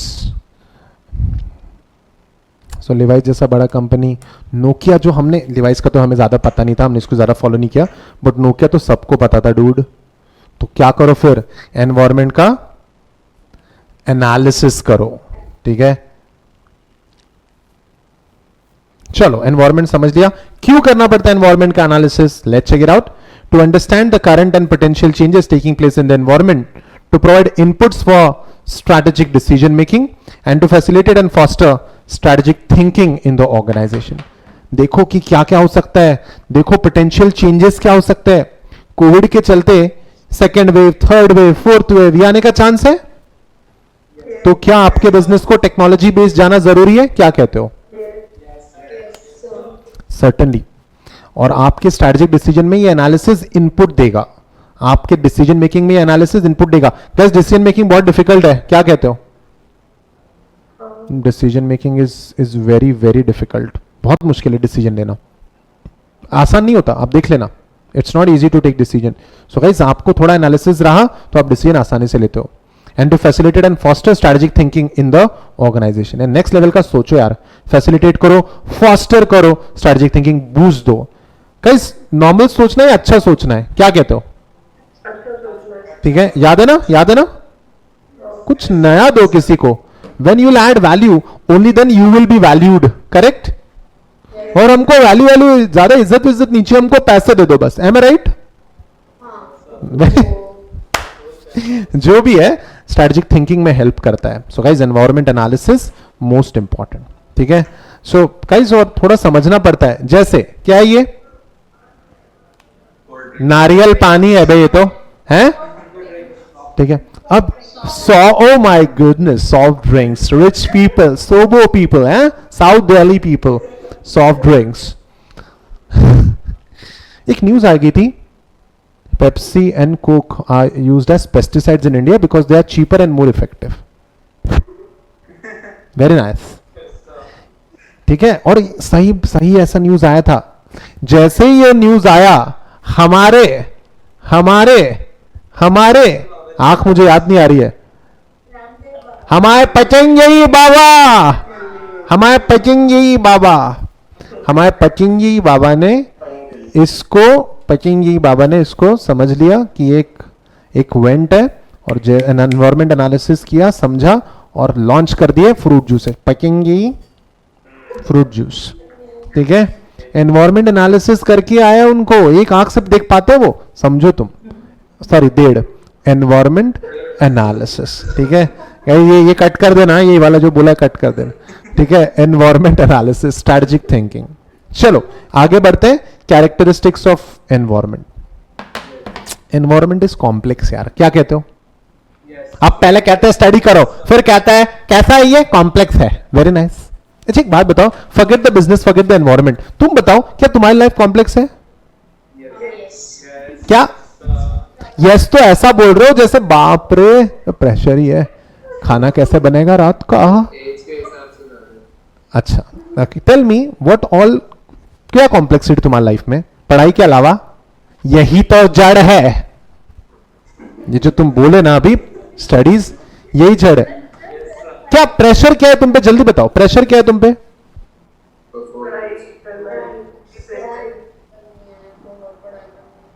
बहुत पढ़ाई करनी है, प्रेशर नहीं है, ये फैक्ट है, ये फैक्ट है। लेकिन फर्स्ट अटेम्प्ट में पास करना है, ये pressure. Very nice, good answer Aniket, well thought, well thought. और अच्छी जगह आर्टिकलशिप करनी है, बिग फोर्स वगैरह में जाने का प्लान है हमारा, वेरी गुड, इसलिए दोनों ग्रुप पास करना है। इसका थोड़ा सा प्रेशर है मुझ पे। और क्या प्रेशर है? पूरा दिन खत्म हो जाता है तो कुछ और मिलता ही नहीं है उसको। क्या मिलता नहीं है? हाँ, क्या नहीं मिलता है? जाने दो, पीस ऑफ माइंड नहीं मिलता है। पूरा दिन पढ़ते रहे लेकिन मजा नहीं आती, राइट? हमारी क्लास चालू होगी ना, मजा आएगा अब, ठीक है? हमको खुद से ज्यादा उम्मीद नहीं है, एम आई राइट? लेकिन हमारे पेरेंट्स, तेरे तो 95% थे, तेरे तो 90% थे स्कूल डेज में, तो तूने 85 के नीचे कभी लाए नहीं। तू 50 तो ला ही लेगा बेटा, टेंशन मत ले, है ना? और फिर वो जब लोगों को बताते हैं अगले साल आर्टिकलशिप चालू हो जाएगी इसकी यहां पे गांव बसा नहीं और ये लुटेरे आ गए, ठीक है? और जब दूसरों को ज्यादा ज्यादा ही होशियारी बताने लगते हैं, या ऐसा पढ़ रहा है, वैसा पढ़ रहा है, 25-25 घंटे पढ़ रहा है, सब कुछ नहीं आता। ठीक है? 25 घंटे वो भी सोच रहा है जिसको बताया जा रहा है, 2 दिन के मिला के बोले होंगे, ठीक है? जो भी है ये सब बताया जा रहा है, हमारी फट जाती है कि भाई लोग इतने उम्मीद कर रहे हैं, हमारे पेरेंट्स उम्मीद कर रहे हैं, हमारे टीचर्स उम्मीद कर रहे हैं। पूछेंगे ना यार देशना तेरा रिजल्ट क्या है, मैं कॉल करूंगा ना, देशना तुझे उम्मीद है कि नहीं है कि बाउंसर कॉल करेंगे? बोल, मैं करूंगा तुमको कॉल, मैं करूंगा विजय को कॉल, मैं करूंगा स्नेहा को कॉल, मैं करूंगा किशन को कॉल। सर इस चीज का मेरे को बहुत प्रेशर है कि आप कॉल करके पूछोगे, मेरे पास जवाब चाहिए। सर आप पूछोगे, मुझे अच्छा भी लगेगा, बुरा भी लगेगा, अगर रिजल्ट नेगेटिव है जो भी है, लेकिन मैं उम्मीद करता हूं कि आप भी करें मुझे कॉल। भाई उम्मीद तो करे तुमसे लोग, एम आई राइट? तो उम्मीद तो करे कोई तू पास हो गया ऐसा बोलेंगे लोग तो और बेकार लगेगा तू पास हो गया, ठीक है? ऐसा नहीं होना चाहिए, लोगों ने उम्मीद करनी चाहिए तुमसे, ठीक है? अब हमारे रिलेटिव्स, क्या हो गया तेरा? सीए कर रहा था ना,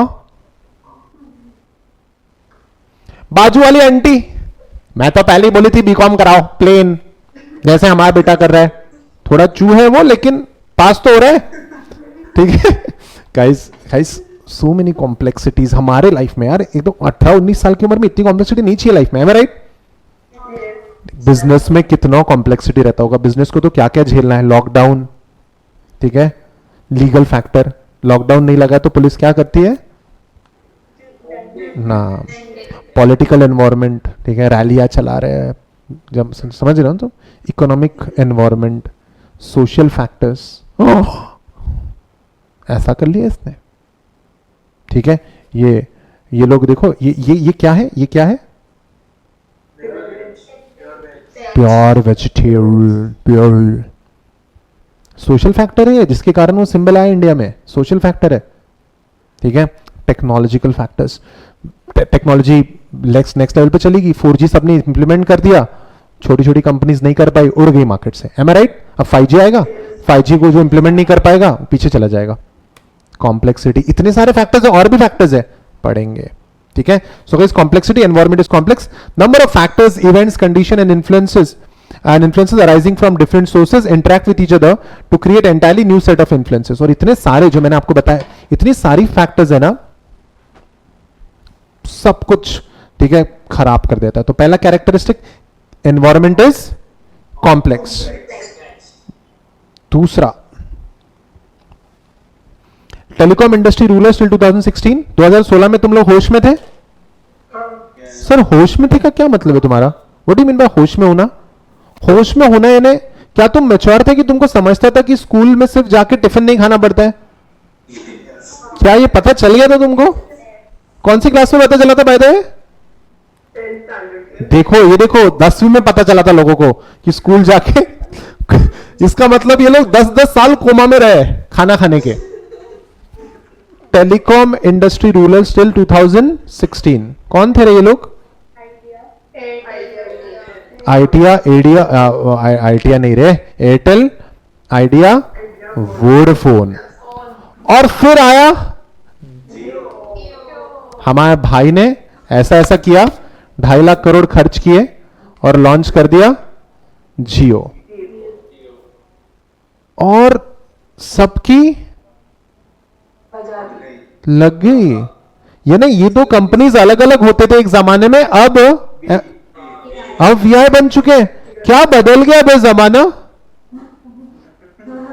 right? I hope you getting me. ये कंपनी आ गई, इन सबको उड़ा दिया, इन सबको भाई भाई बना दिया. ठीक है guys, Airtel was in a profit of 19,000 crores once upon a time. Is it in a loss of? It is in a loss of 12,000 crores today. Environment is so dynamic. समय बदलते देखा है हमने. Environment is dynamic, constantly changing in nature. ठीक है. Again हमारे examples थोड़े अभी इससे रिलेटेड ज्यादा होगी कि सबसे बड़ा इवेंट हमने देखा है हमारे लाइफ में. M I right? ठीक है. अब कोविड-19 के कारण स्कूल्स बंद हो चुके हैं ऑलमोस्ट, राइट? तो गाइस स्कूल्स बंद हो चुके हैं तो बच्चों की एजुकेशन भी बंद हो गए, राइट? नहीं, एजुकेशन चालू है, थोड़ी बहुत फीस कम ज्यादा हुई है, but rest is good enough. What से? अब मुझे बताओ, स्कूल में जाना आना बंद हो गया तो ये तो इनके तो लग गए, राइट? कोविड-19 इनके लिए थ्रेट है. सर कैसी बात करो, कोविड-19 सबके लिए थ्रेट है? गलत बात है. विटामिन सी, जिंक, ठीक है, पूरा पेट जाम कर दिया जिंक ने, लेकिन खाओ, डॉक्टर ने बोला है. यहां तक जाम हो गया है. आप समझ रहे हो, इतनी सारी मेडिसिन खिला दिए. ठीक है, क्या पैसे कमाए इन लोगों ने. वो नकली, वो उंगली में डालने का क्या होता है? ऑक्सीमीटर. ओ वेरी रिच पीपल. हाँ, मल्टीफेसेटेड यानी क्या? किसी के लिए अपॉर्चुनिटी है, किसी के लिए थ्रेट है. एनवायरमेंट, क्या कोविड एनवायरमेंटल फैक्टर है? किसी के लिए अपॉर्चुनिटी, किसी के लिए threat. By the way, CA exam opportunity या थ्रेट है? पास हो गए तो अपॉर्चुनिटी, फेल हो गए तो मल्टीफेसेटेड. मल्टीफेसेटेड, दो अलग अलग चेहरे हैं इसके. A particular change in environment और new development may be viewed as a threat और एन अपॉर्चुनिटी. चलो next. Which company cellphone you had seen first? सबसे पहली कंपनी को कौन सा सेलफोन जो तुमने देखा था? तुमने कौन सा देखा था? सर मैं तो एप्पल लेके पैदा हुआ था, हमारे पापा पहले से रही थे. क्या किया? नोकिया. ओ, नोकिया कौन से कंट्री का प्रोडक्ट है? वो कोरिया. ये भी ना बात, फेंको. या इट्स नॉट कोरियन, ठीक है, it's Finnish, it's from Finland. या it's a Finnish product. Finland. Finland कौन सा कंट्री है? वेरी नाइस है, वेरी नाइस. जब मैं बता ही रहा हूं तुमको कि वहां का प्रोडक्ट है, इसका मतलब कंट्री, अगर प्रोडक्ट है तो कंट्री तो जरूर होगी. Good knowledge you have got. अब it's a European country and it is famous for it's famous for its greenery के लिए. तो हमारा पचमढ़ी भी फेमस है, वहां तो ना बना Nokia. It is famous for its lakes and I didn't know about happiness index, but मैंने तो सुना था happiness index सबसे ज्यादा वो म्यांमार का है. अच्छा, हैप्पीनेस इंडेक्स की क्लास अलग से लेंगे, that will be charged extra. ठीक है. Which company cellphone you had seen first? It's Nokia and it was it's a Finnish company, Finland. And who invented cellphones? हमने जो पहले देखा था वही इन्वेंटर है. Nokia is not the inventor dude. Alexander Graham Bell. Very nice Harsh Mantri. इनको नवाजा जाए नोबेल प्राइज से. Harsh Mantri, you are the best student of a class. मजा ही आ गई. गॉड, ये मुझे ही ज्ञान पेल दिया आज सब लोगों ने मिलके. ठीक है. This is the guy, this is as per Harsh Mantri, he should be Alexander Graham Bell. ठीक है. Martin Kapoor Cooper, oh I am so sorry, ठीक है, मार्टिन कूपर इन 1970।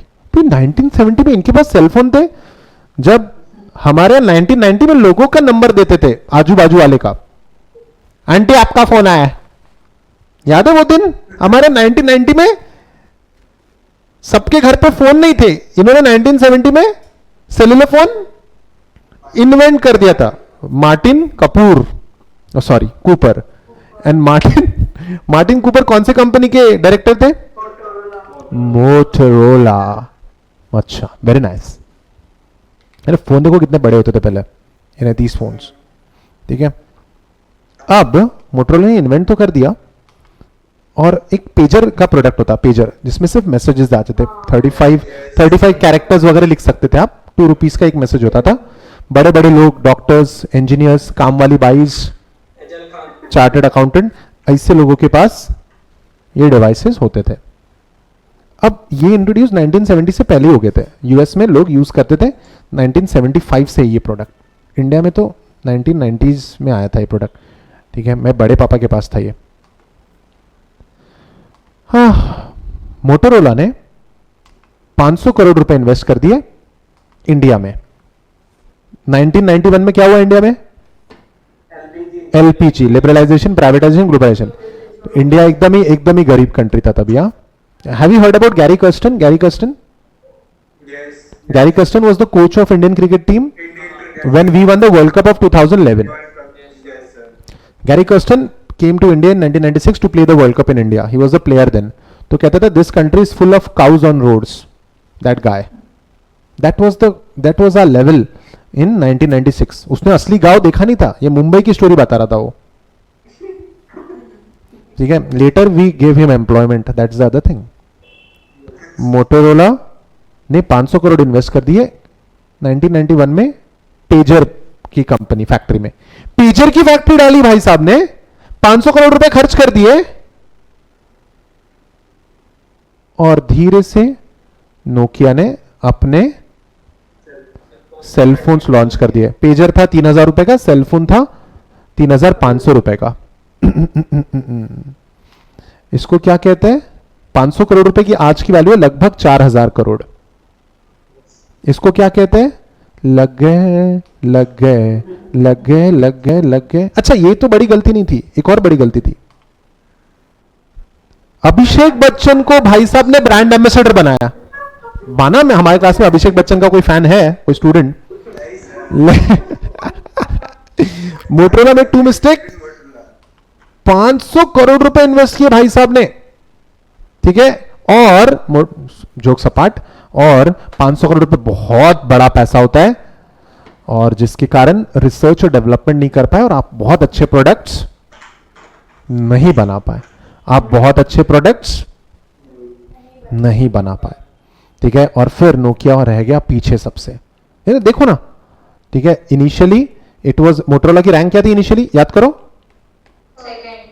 सेकंड। इन्वेंटर थे तो लोग इज्जत दे रहे थे क्योंकि उनके पास ठीक ठाक प्रोडक्ट थे, लेकिन आगे रिसर्च के लिए पैसा नहीं बचा तो लिस्ट से इन्वेंटर्स भी बाहर हो गए। पैसा चाहिए, हर चीज के लिए पैसा चाहिए।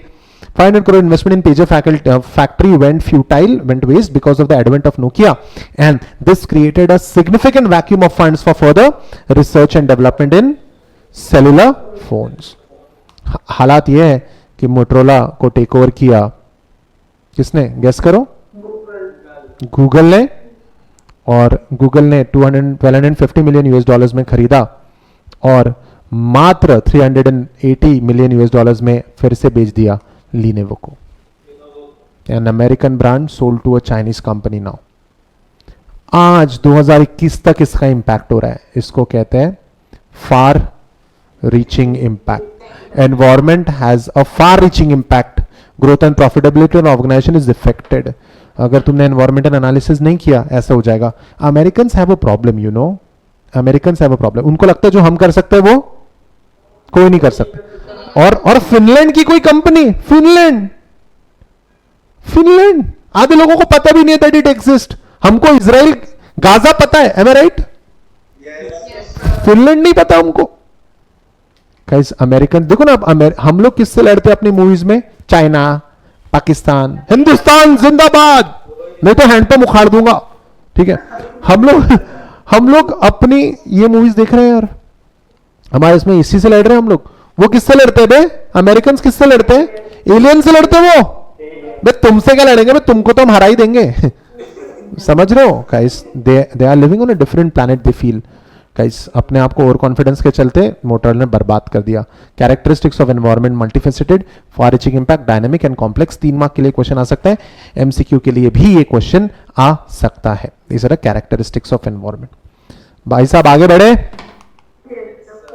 मजा आ रहा है क्या? Is it fun? Okay, at least you will sleep peacefully. I cannot guarantee you the morning fun, but yeah. Components of business environment, external and internal. हमारे देखो सुनो, ये हमारी बॉडी है, लेकिन इसका मतलब ये नहीं कि घर में दिक्कत नहीं होती हमको। Am I right? घर के लोग फैन बंद कर देते यार सुबह यार। ये क्या है? ये हमारा बिजनेस एनवायरनमेंट है ना, सब एक्सटर्नल नहीं भाई, इंटरनल भी देखो। Am I right? 4 घंटे पढ़ाई करी है, 2 मिनट के लिए मोबाइल हाथ में लिया, करेक्ट? तब मम्मी देखती है हमको, टाइमिंग दिन भर फोन देखते रहता है। मां मेहनत ना देखी तूने, तो फिर हम भी फिर ड्राइंग रूम में बैठ के पढ़ाई करते हैं। देख देख बुढ़िया, सब देखो रे भाई पढ़ाई कर रहा है, फैजल पढ़ाई कर रहा है। इंटरनल एनवायरनमेंट से लड़ना पड़ता है यार। It's not only external environment it's bothersome, all the factors outside the organisation and external environment and all the factors are inside the internal environment, ठीक है। So guys components, external environment, all the factors outside the organization which provides opportunity or pose threats to the organization. External environment आपको opportunity और threats दोनों देते हैं, and internal all factors within an organization which impart strength or cause weakness of strategic nature. तो we'll see that. तो ये समझने के लिए थोड़ा पहले हमको बैकग्राउंडिंग चाहिए SWOT एनालिसिस की। SWOT ये लॉकडाउन के कारण एग्जाम वगैरह पोस्टपोन होने का आजकल बहुत नाटक चलता है, राइट? तो मुझे बताओ, ये सीए इंटर की जो एग्जाम है जब भी होगी आपकी, तो क्या ये अपॉर्चुनिटी है, थ्रेट है? आधे लोग तो डरते थे एग्जाम, यानी कभी किसी ने भी एग्जाम के बारे में बात कर दिया तो we skip a heart beat, ऐसा होता है क्या? तो हल्की सी फटन महसूस होती है सर, ठीक है। तो वैसे तो थ्रेट है, लेकिन हम तुम्हारा भाई इसको क्या बनाएगा? अपॉर्चुनिटी, ठीक है। तो हम लोग थोड़ा देख लेते हैं सीए इंटर एग्जाम। थ्रेट क्या है? एग्जाम ही नहीं होना, एग्जाम ही नहीं होना। पोस्टपोनमेंट छोड़ो, ठीक है। पोस्टपोनमेंट तो हम ना पहली बार ना पोस्टपोन होना चाहते हैं पहली बार, कि हाँ 1 महीना दे दे, 1 महीना दे दे। मैं सच्ची बताता हूं, अब आज ना हर चीज नॉर्मल होती है जैसे जैसे एग्जाम पास में आता है। फॉर एग्जाम्पल तुम्हारा एग्जाम अगर नवंबर में है, तो पता है 15 अक्टूबर को क्या फीलिंग आती है? 1 महीना मिल जाता है ना एक्स्ट्रा, 1 महीना रैंक, क्योंकि अच्छी पढ़ाई तब 1 अक्टूबर से चालू होती है। जो पढ़ रहे लाऊ ना मैं, मक्खन स्मूथ, ठीक है। कहीं पहली बार एग्जाम जब पोस्टपोन होती है अच्छा लगता है, फिर 1 महीने के बाद फिर से ऐसे लगता है कुछ नहीं उखाड़ा तुमने। जो 15 अक्टूबर का था वही 15 नवंबर को भी किया, तुम बर्बाद कर चुके 1 महीना अपना, निकम्मे हो तुम। अब मत करना भाई पोस्टपोन, ले ले जैसा कल ही ले ले तू पेपर। सबसे बड़ा थ्रेट है गाइस हमारी क्योंकि पढ़ाई का जो ये है समा है वो बिगड़ता है पोस्टपोनमेंट से। इट्स नॉट फन कि एग्जाम कैंसिल हो जाना। आपको क्या लगता है एक्स्ट्रा टाइम मिल जाए तो पास हो जाओगे? हुए तुम्हारे दोस्त? कैंसलेशन और थ्रेट आईसीआई तो है ही थ्रेट, लिख नहीं सकते हम, बस सोच सकते हैं बस, ठीक है। ये सीए इंटर का एग्जाम तुम्हारे लिए अपॉर्चुनिटी है। इसको क्रैक करने के लिए स्ट्रेंथ क्या है तुम्हारी? हार्ड वर्क, यही ना बात? Confidence, very good, hard work. और लिखो और बताओ तुम, मैं लिखते जाता हूं, फेंकते जाता हूं। मैं तुम्हारी स्ट्रेंथ कैसे हो बे? आज तो मिले मुझसे, ठीक है। कॉन्फिडेंस, मुझे ये बहुत आंसर अच्छा लगा, कॉन्फिडेंस। और हाँ, very nice, consistency, very nice. यानी एक जगह गर्ल, कंसिस्टेंसी गर्ल्स में होती है, बॉयज एक जगह बैठ ही नहीं पाते, ऐसा ऐसा ऐसा ऐसा बैठ ही नहीं पाते एक जगह। फिर अब ये फोन देख लूं क्या, ठीक है, फिर लैपटॉप भी चालू कर लूं क्या, मोबाइल में मजा नहीं आ रहा, लैपटॉप में देखेंगे आज लेक्चर। अबे येड़े, तेरे को देखना ही नहीं है। ये सारे एक्सक्यूजेस है। उस स्टूडेंट के बारे में सोचो जिसके पास है ही एक छोटे स्क्रीन वाला mobile. There was a student of mine, Jalna district की गांव की थी वो मेरी क्लास अटेंड करने, लाइव क्लास अटेंड करने, इट्स सितंबर की बात है पिछले साल की, वो मेरी लाइव क्लास अटेंड करने टेरेस पे जाती थी। अब मुझे क्या पता है कौन टेरेस पे, मेरे को क्या पता, कहीं से भी कर लो तुम। तो फिर वही मैंने रुपए नोट फाड़ने का एग्जाम्पल था, मैंने कहा कैमरा चालू करो, एक लड़की ने कैमरा शुरू किया, तो वहां छतरी में बैठी थी वो, बारिश में। मैंने कहा अलग ही मौज कर रही हो तुम तो कहती नहीं सर, मैं आपकी क्लास हमेशा ही टेरेस में अटेंड करती हूं, आज बारिश आ गई इसलिए मैं अम्ब्रेला लेके हूं। हमारे एक्सक्यूजेस, ठीक है, जहां हमारे, ठीक है, जहां हमारी स्ट्रगल पूरी होती है वहां लोगों के सपने पूरे होंगे। उनका बेसिक इंटरनेट कनेक्शन होना यही उनका सपना है। आप सोचो guys, girls have that consistency, you need to get that consistency.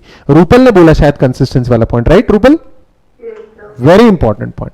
ये सारे तुम्हारे स्ट्रेंथ है, ढूंढो अपने स्ट्रेंथ और इस अपॉर्चुनिटी को क्या करो, grab karo with both hands. So don't pity yourself when you do not have internet connection. Don't pity yourself when you cannot study more, because there is someone who is sitting with an umbrella in the rain working hard, और वो पास होके रहेगा चाहे कुछ भी हो जाए, ठीक है। चलो, फॉलोड बाय वीकनेस। वीकनेस क्या है तुम्हारी, मैं बताऊंगा, ये श्रेय पूरा मैं लूंगा। Lazy ultra pro max, laziness, और कुत्ते जैसी क्या आती है हमको, स्लीप। इतना कुत्ते जैसी नींद आती है। अरे दोपहर में जब सोते हैं ना हम लोग, दोपहर में जब सोते हैं ना सर, तो उस टाइम पे उठते हैं जब पता नहीं चलता सुबह के 6:30 बजे या शाम के। और उस वक्त जो नफरत सी होती है खुद के साथ, है मैं राइट? इतना सो लिया मैंने, 17.5 घंटे पूरा शेड्यूल। और आपका मोबाइल फोन तो है ही आपका जो स्मार्टफोन है वो तो है ही आपका वीकनेस। वो तो आप बार बार छू लेते हैं। किसने उसने मैसेज कर दिया क्या, नहीं कर रही, वो 13-13.5 महीने हो गए अब तो, ठीक है, लेकिन अभी भी रुके। ये है हमारा स्वॉट एनालिसिस। इसमें से तुम्हारी अंदर की बात कौन सी, कॉन्फिडेंस किसका है? उसका सर, जो हमारे सामने बैठने वाला एग्जाम में। नहीं सर, कॉन्फिडेंस ये मेरा एट्रीब्यूट है। Confidence is inherent capacity. बहुत नींद आती कुत्ते के जैसी, ठीक है। वीकनेस इनहेरेंट लिमिटेशन, ठीक है। अरे बहुत नींद आती कुत्ते के जैसी, बिकॉज कुत्ता is very, dog is very respected animal. बहुत नींद आती गधे के जैसी बोल रहे, मैं अपने स्टूडेंट को डिसरिस्पेक्ट कभी नहीं करता, समझ रहे तुम, ठीक है। मैं गधा नहीं बोल सकता है तुमको, कम ऑन। अपॉर्चुनिटी, ये अपॉर्चुनिटी हमारी होती है, मैंने बनाया अपॉर्चुनिटी। इधर आ साले, तू एक 100 पेज की नोट नहीं बना सकता, होमवर्क नहीं किया तूने आज तक ढंग से, तू अपॉर्चुनिटी बनाएगा। Favourable condition provided by the environment, threats unfavourable condition. इसमें से इंटरनल फैक्टर्स कौन सा है? इनहेरेंट, याद रखना, इनहेरेंट इनबिल्ट, तुम्हारे अंदर की बात, इनहेरेंट दोनों, ठीक है। अपॉर्चुनिटी और थ्रेट हमारे हाथ में थोड़ी है। लॉकडाउन, खोल रहे लॉकडाउन, पवन गांवकर है, ऐसा होता है क्या? ऐसा नहीं। किशन अग्रवाल इज हियर, खोलो लॉकडाउन, नहीं, ऐसा नहीं होगा, ठीक है। हमारे हाथ में नहीं है वो अनफेवरेबल कंडीशन, वो एनवायरमेंटल कंडीशन है। Strength and weakness internal, opportunities and threats external. Strength and opportunities helpful, and weakness and threats are okay. So that's that SWOT analysis, ठीक है। हमने थोड़ी चीजें हमने यहां पढ़ी है, let's get it done. The SWOT analysis is a tool, the 4 environmental influences are opportunity. It's a favorable condition in the organization's environment which enables it to consolidate and strengthen its position. Threat is an unfavourable condition the organisation environment which creates risk. ये threat risk create कर सकता है क्या? Yes. Yes sir, हमारी exam को बहुत risk हो सकता है ये. Then strength is an inherent capacity which an organization can sorry, ठीक है. strength is an inherent capacity. inherent यानी क्या? inbuilt. हम में, हाँ, very nice. inherent capacity which an organization can use to gain strategic advantage over its competitors. weakness is an inherent limitation or constraint that creates strategic disadvantage. तो guys, हमें strength को use करके opportunity को exploit करना है, या threat को, weakness को एक्सप्लॉइट करने दोगे? बोलो. No. Okay, so guys that's that. Components of business environment में external environment and internal environment, all the factors outside the organisation and all the factors inside the organization. ठीक है. स्वॉट में हमने देखा है कि कौन से फैक्टर्स इंटरनल है, कौन से फैक्टर्स एक्सटर्नल है. ठीक है. अब if you remember this slide, मैंने आपको बीसीके में पढ़ाया कि इंटरनल एनवायरनमेंट तो हम डिटेल में नहीं पढ़ सकते, वो इंटर में पढ़ेंगे. इस सब्जेक्ट में पढ़ने वाले हैं हम लोग, मैं वादे पूरे करूंगा. Internal environment, value system, vision and mission, objectives and organisation structure. ठीक है, पढ़ने वाले हम लोग ये. एक्सटर्नल एनवायरनमेंट के अंदर micro and macro. So guys, internal और external. Internal components, all the factors within an organization which impart strength and cause weakness of strategic nature. It's a condition, people, event and factors within an organization that influences its activities and choices. Then external environment, a business does not operate in vacuum. Do you agree? Business does not operate in vacuum. ठीक है. हर business को कहीं ना कहीं environment का manage करना ही पड़ेगा. ठीक है, एनवायरमेंट के हिसाब से चलना पड़ेगा. और तुमने एनवायरमेंट के हिसाब से नहीं चला तो तुम्हारा क्या हो जाएगा? नोकिया हो जाएगा. और उससे भी बेहतर एग्जांपल, तुम्हारा नोकिया होने से पहले मोटोरोला हो जाएगा. It has to act and react to what happens outside the factory and office walls. The external environment comprises of all the entities that exist outside the boundaries of the business but have significant influence on its growth and survival. It also affects the objectives of business and its strategies. ठीक है. So guys, let's complete micro environmental variable and let's end the class. What say? Yes, sir. या घर जाना है तुमको? Sir क्या घर पे ही तो है. Don't sleep in my class. It is not my class, it is my home, sir. I'll sleep in your class. ठीक है. External.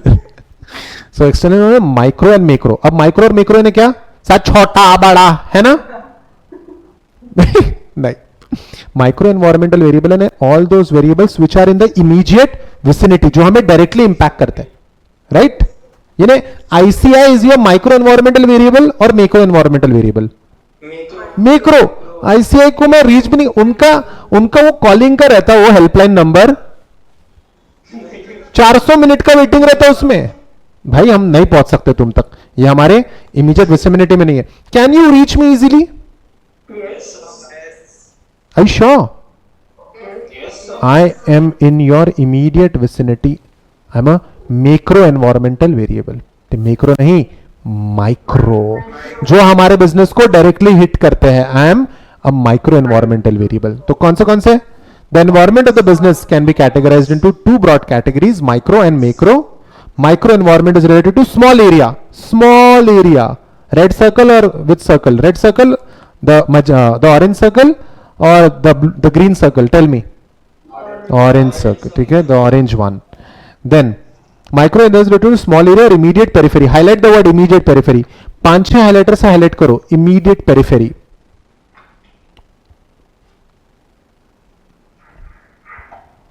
Micro environmental influences an organization regularly and directly. Buyers, पैसे काम करो ना. समझ रहे हो? सब्स्टिट्यूट्स, तुम्हारे प्रोडक्ट का, तुम्हारे दुकान का सब्स्टिट्यूट ले आएंगे यहाँ पे. ठीक है. Rivals, competition, suppliers, new entrants, a lot of things. So micro environmental variable, सबसे पहला तो customer, consumer. Customers are the people who pay money to acquire organization product, and a consumer occupies a central position in the marketing environment. Consumer occupies a central position. ठीक है. किसी भी चीज को, ठीक है, अच्छा दिखा के बेचना और किसी भी चीज को कंज्यूमर के पर्सपेक्टिव से बनाना पड़ता है. व्हाट से? Consumer, so he occupies the central position. Most important, सबसे ज्यादा इंपॉर्टेंट, कंज्यूमर को रिस्पेक्ट करो. The marketer has to closely monitor and analyze changes in the consumer taste and preferences and their buying habits. समझो कि किसको क्या करना है. ठीक है, जैसे वो बलून्स वाले और वो फ्लोटर्स होते हैं ना, अलग अलग कलर्स के बबल्स बनते हैं. हाँ, बबल्स. रिच पीपल से बबल्स, गरीब पीपल से फ्लोटर्स. ठीक है, अब वो जो होते थे वो कहां जाते थे? पार्क के आगे खड़े हो जाते थे वो लोग. M I right? या शादी के मंडप के बाहर. फिर हम लोग सो जाते थे वहां पे, ये खरीद के दो नहीं तो तुम्हारी इज्जत जाएगी. ठीक है, तो बराबर ऐसी जगह. और कैसा होता था? शादियों के बाहर इसलिए रहते क्योंकि वहां रिलेटिव्स भी रहते, वहां इज्जत जाती है. ये अपने बच्चों का 10 रुपए का फुग्गा नहीं लेके दे सकता, औकात ही नहीं है इसकी. ठीक है, तो वो बच्चा वहां जमीन पे पैर घिस रहा है ना. तुम लोगों ने किया है? किसने दिया है क्या डेमो? हाँ सर. किसने किया है डेमो? हाँ सर, लेट गया था मैं. अपन भिख मांगे थे बचपन में. अपन जाने दो, तुम्हारी इज्जत करता हूं, sorry. So customers, the marketer has to closely monitor, analyse changes in the consumer taste and preference and their buying habits. ठीक है, अब वो जो मैगी की एडवर्टीजमेंट है उसमें किसको टारगेट करते बताओ? गलत बात, गलत. उस बच्चों को, यूथ यानी बच्चे, यूथ बच्चे, एक ही बात है, एक ही बात. एक मिनट, मुझे सब आता है, मुझे पढ़ा दो. इसके पहले कि मैं आंसर भूल जाऊं, रुको जरा.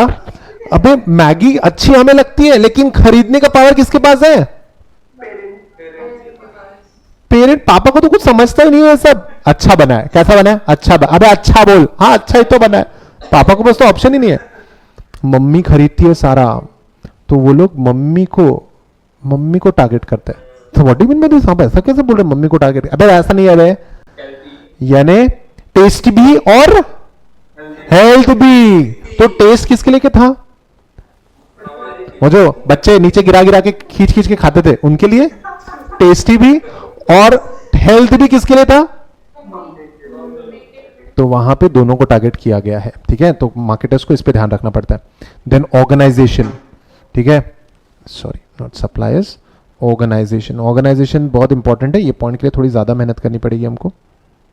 ठीक है, ऑर्गेनाइजेशन इज प्रिटी क्रूशियल. चलो देख लेते हैं इस पॉइंट को.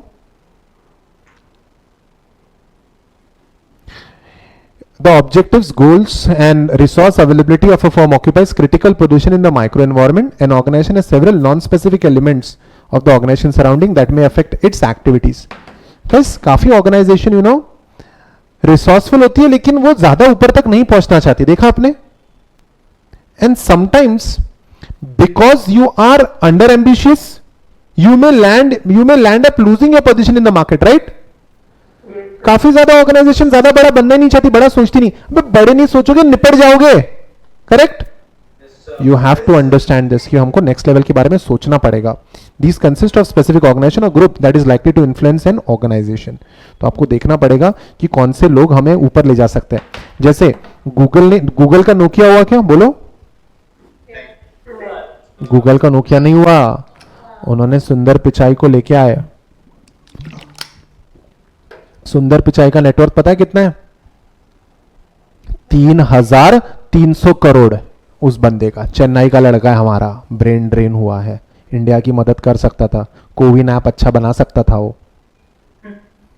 लेकिन हमारी गवर्नमेंट 3,300 करोड़ का नेटवर्क नहीं बना सकती थी. उसका छोटी सोच के कारण इंडिया का नुकसान हुआ है. ऑर्गेनाइजेशन. और गाइस, हम खुद के एनिमी है. Am I right? We have met the enemy and he is us. तुम खुद को पूछ लो, ऑर्गेनाइजेशन जाने दो, तुम खुद को पूछ लो. सब मैं जितना भी बर्बाद हो रहा हूं ना अभी, एम आई राइट? क्या तुम खुद जिम्मेदार हो? क्या तुमको पता है कि तुम गलत कर रहे हो, जो भी कर रहे हो या नहीं कर रहे हो? उस वक्त पढ़ लेता था. ठीक है, एम आई राइट? मूवी देख ली 3 घंटे की, वेब सीरीज देख ली, बिंज कर लिया 15 घंटे, फिर गिल्ट भी फील होता है, लेकिन कुछ फायदा नहीं रहता उसका. We are our own enemy, क्योंकि वैसे तो घर पे बैठे हो. तीसरा, market is to be studied in terms of actual and potential size, a growth prospect and also its attractiveness. Guys, market आजकल पेजर बेचने का मार्केट बहुत अच्छा चल रहा है, क्या कहते हो? पेजर बेचोगे? बेचो ना, पेजर बेचना, या बटन वाले फोन बेच दे जैसा मेरे पास है। नहीं, सर स्मार्टफोन का जमाना है, कहां बटन बेच रहे हो आप? ठीक है, the marketer should be able to study the trends and development and key success factors for the market and within which he is operating. देखो यार, क्या आजकल किसका जमाना है? जो चल रहा है वो बेचो, ये सही है क्या? जो चल रहा है वो प्रोडक्ट बेचो, जो चल ही नहीं रहा है उसको बेच के क्या फायदा है? ये नहीं, मैं क्या कहता हूं, अब हमने इस पॉइंट पे हमने क्या बेचना चाहिए यार? हमने एक रेस्टोरेंट ओपन करना चाहिए लॉकडाउन में, क्या कहते हो गाइस? ये क्या है रे? सैनिटाइजर। क्या सैनिटाइजर बेचने वाले बहुत आगे मार्केट में? रास्ते पे मिल रहा है बे गाइस, ये ठीक है गाइस, क्या है ये? वायरो प्रोटेक्ट, ठीक है, ये भी सैनिटाइजर है। गेस करो ये किसका ब्रांड होगा? विप्रो। अरे मैंने गलती से बोल दिया, वायरो प्रोटेक्ट नाम था वो, सॉरी। ये लो देखो, जल्दी बोलो सर, क्या टेक्नोलॉजी वापर रहे? जल्दी बोलो कौन सी कंपनी का प्रोडक्ट है? You won't believe it, Asian paints का प्रोडक्ट है। कोई घर पे किसी को आना अलाउड नहीं है, पेंटिंग तो दूर की बात, कंस्ट्रक्शन रुके हुए, पेंट कहां से बिकेगा? समझ रहे हो? Yes, sir. इंडस्ट्रीज लॉकडाउन में बंद थी, पेंट बिक ही नहीं रहा था, तो भाई जो बिक रहा है वो बनाओ, अल्कोहल तो यूज होता है ये पेंट बनाने में, समझ रहे हो? जो बिकता है वो बेचो, जो बिकता है वो बेचो, तो मार्केट को समझो, समझा? वायरो प्रोटेक्ट। सर आपने एशियन पेंट समझाया था हमको, तब तो था ही नहीं, पुराना कोर्स था वो, ये नई डेवलपमेंट है, ठीक है? वायरो आप ढूंढ लेना अगर आपको झूठ लग रहा है तो। एशियन पेंट्स हैंड सैनिटाइजर, कोई सवाल ही नहीं उठता ना। एशियन पेंट कल से हैंड सैनिटाइजर बनाया, येड़ा है क्या? ठीक है, नाम में पेंट्स है तुम्हारे और तुम क्या बना रहे हो? सैनिटाइजर। आधे लोगों को तो फीलिंग आएगी कहां लगाए एशियन पेंट्स का हैंड सैनिटाइजर, ठीक है? देन अरे इतनी मस्ती मत करो, वेरी बैड। नेक्स्ट, अरे करो, मजाक करो। Then we have intermediaries. Intermediaries यानी कौन बे? अबे बीच के वो लोग, बीच वाले। What is this? What language is this? बीच वाले, ठीक है? Intermediaries exert a considerable influence on the business organization. They can also be considered as a major determining force in the business. काफी बिजनेस में इंटरमीडियरीज ही आपका product बेच के देते हैं, ठीक है? जैसे अमेजॉन ने जिसको प्रमोट किया वो ऊपर जाएगा, क्या कहते हो? अमेजॉन का ऐप ओपन करो, कुछ ना कुछ एडवर्टीजमेंट चालू रहेगी, वीवो की, ओप्पो की, प्रमोशन है वो। Competitors are other business entities that compete for the resource. Competition shapes the business को नेक्स्ट लेवल पे ले जाता है कंपटीशन। नहीं तो आज भी मारुति में हम लोग मारुति 800 में बैठे होते। A study of the competitive scenario is essential for the marketer, particularly threats from the competition. ठीक है, दैट्स कंपटीटर्स। उसके बाद ये कौन है बे? ये वही तो है जो हम पानी में डुबा के खाते थे दो एक साथ। अब बहुत ज्यादा भिखारी हो तुम लोग, ठीक है? गाइस, पार्ले जी इंडियाज मोस्ट सोल्ड प्रोडक्ट, और लॉकडाउन में इसका सेलिंग, ठीक है, 35% से ऊपर गया। मोस्ट लवेड बिस्किट ऑफ इंडिया, ठीक है? पार्ले जी खुद बनाते हैं? अभी भी कितने का मिलता है ये प्रोडक्ट? ये प्रोडक्ट कभी भी किसका? 5 रुपए का मिलता है? 4 रुपए का नहीं मिलता है? आई एम सो सॉरी, मैं पानी में डाल के मैंने खाया नहीं है, ठीक है? पार्ले प्रोडक्ट्स प्राइवेट लिमिटेड क्या कर रहा है इसको? देखो, मार्केटेड बाय, मैन्युफैक्चर्ड बाय, ठीक है, शशि सिंडल foods, okay, Velvety foods, Velvety industries, Koyal foods process, HDFC वगैरह कुछ, तो एचडीएफसी नहीं रहे, सीएफएल वगैरह कुछ है। गाइस, बनाने वाले कोई और है, और इन्होंने बोलिया भाई इतने में नहीं बनेगा, तो पार्ले जी अब बनाता ही नहीं है पार्ले जी बिस्किट। इनके सप्लायर्स ने बोल दिया अब इतने में ही मिलेगा, तो क्या प्रोडक्ट महंगा हो जाएगा? Suppliers is the important component of microenvironment. The suppliers provide raw material, equipment, services and so on. Suppliers in has their own bargaining power. जब आप पूरी तरह उन पे देखो, आप पार्ले जी के कितने सप्लायर्स हैं? 4 है। तो इनके पास बार्गेनिंग पावर कम है। अगर एक ही सप्लायर होता, ए पार्ले चल निकल, monopoly होता है। ठीक है, हाँ समझो, वहां 4-5 क्यों है ऑप्शंस। अगर एक ऑप्शन होता तो रॉ मेटेरियल तो इतना लगेगा भाई, पार्ले जी महंगा नहीं कर सकते biscuit, M I right? Parle जी में काजू डाले तो भी लोग खा नहीं पाएंगे, क्योंकि काजू खाने वाले लोग खरीदते नहीं है पार्ले जी। भाई अपने को मैदा चाहिए भाई, पेट भरना है अभी, काजू वाजू तो अपने पास रख, न्यूट्रिशन बाद में देखेंगे, ठीक है गाइस, आप समझो, ठीक है, पार्ले जी। तो इसलिए बार्गेनिंग पावर आ जाता है। तो सप्लायर्स भी मल्टीपल रखो, और सप्लायर अगर एक दो रहे तो निपटा लेंगे तुमको, कहेंगे अब इतने का हो गया इसका रॉ मटेरियल, तो आपके पास ऑप्शन है क्या कुछ? दे दो फिर। अब जो दुकान खुली है वहीं से ले लेते हैं ना चुपचाप चीजें, क्या कहते हो?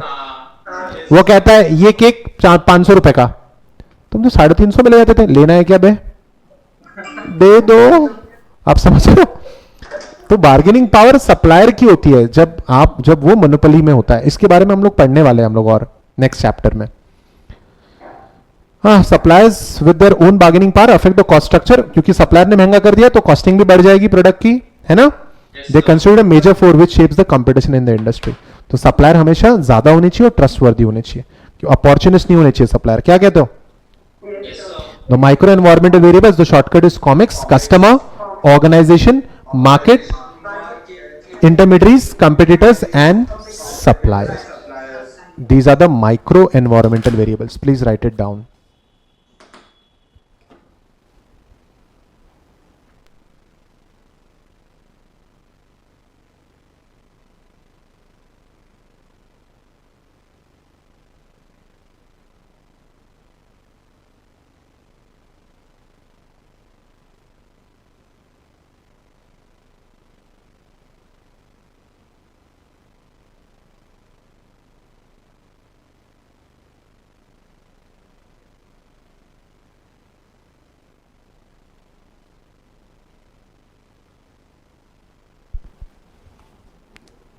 Alright guys, I hope it's done. Alright guys, so that's it for the day and we are calling it a day. SM को लेके इतना ही। रिविजन हम लोग करते हैं क्लास के एंड में भी, but because we have already over consumed the time, we will respect time and then we are calling it a day. Alright guys, any doubts that you have? नहीं, आप पूछ सकते हो, ऐसे प्रेशर में मत आओ। All right, guys. Thank you so much. This is Pawan Gogo signing off. See you in the next video. Till then, take care of yourself. Study well. Bye-bye. Bye, sir. Bye,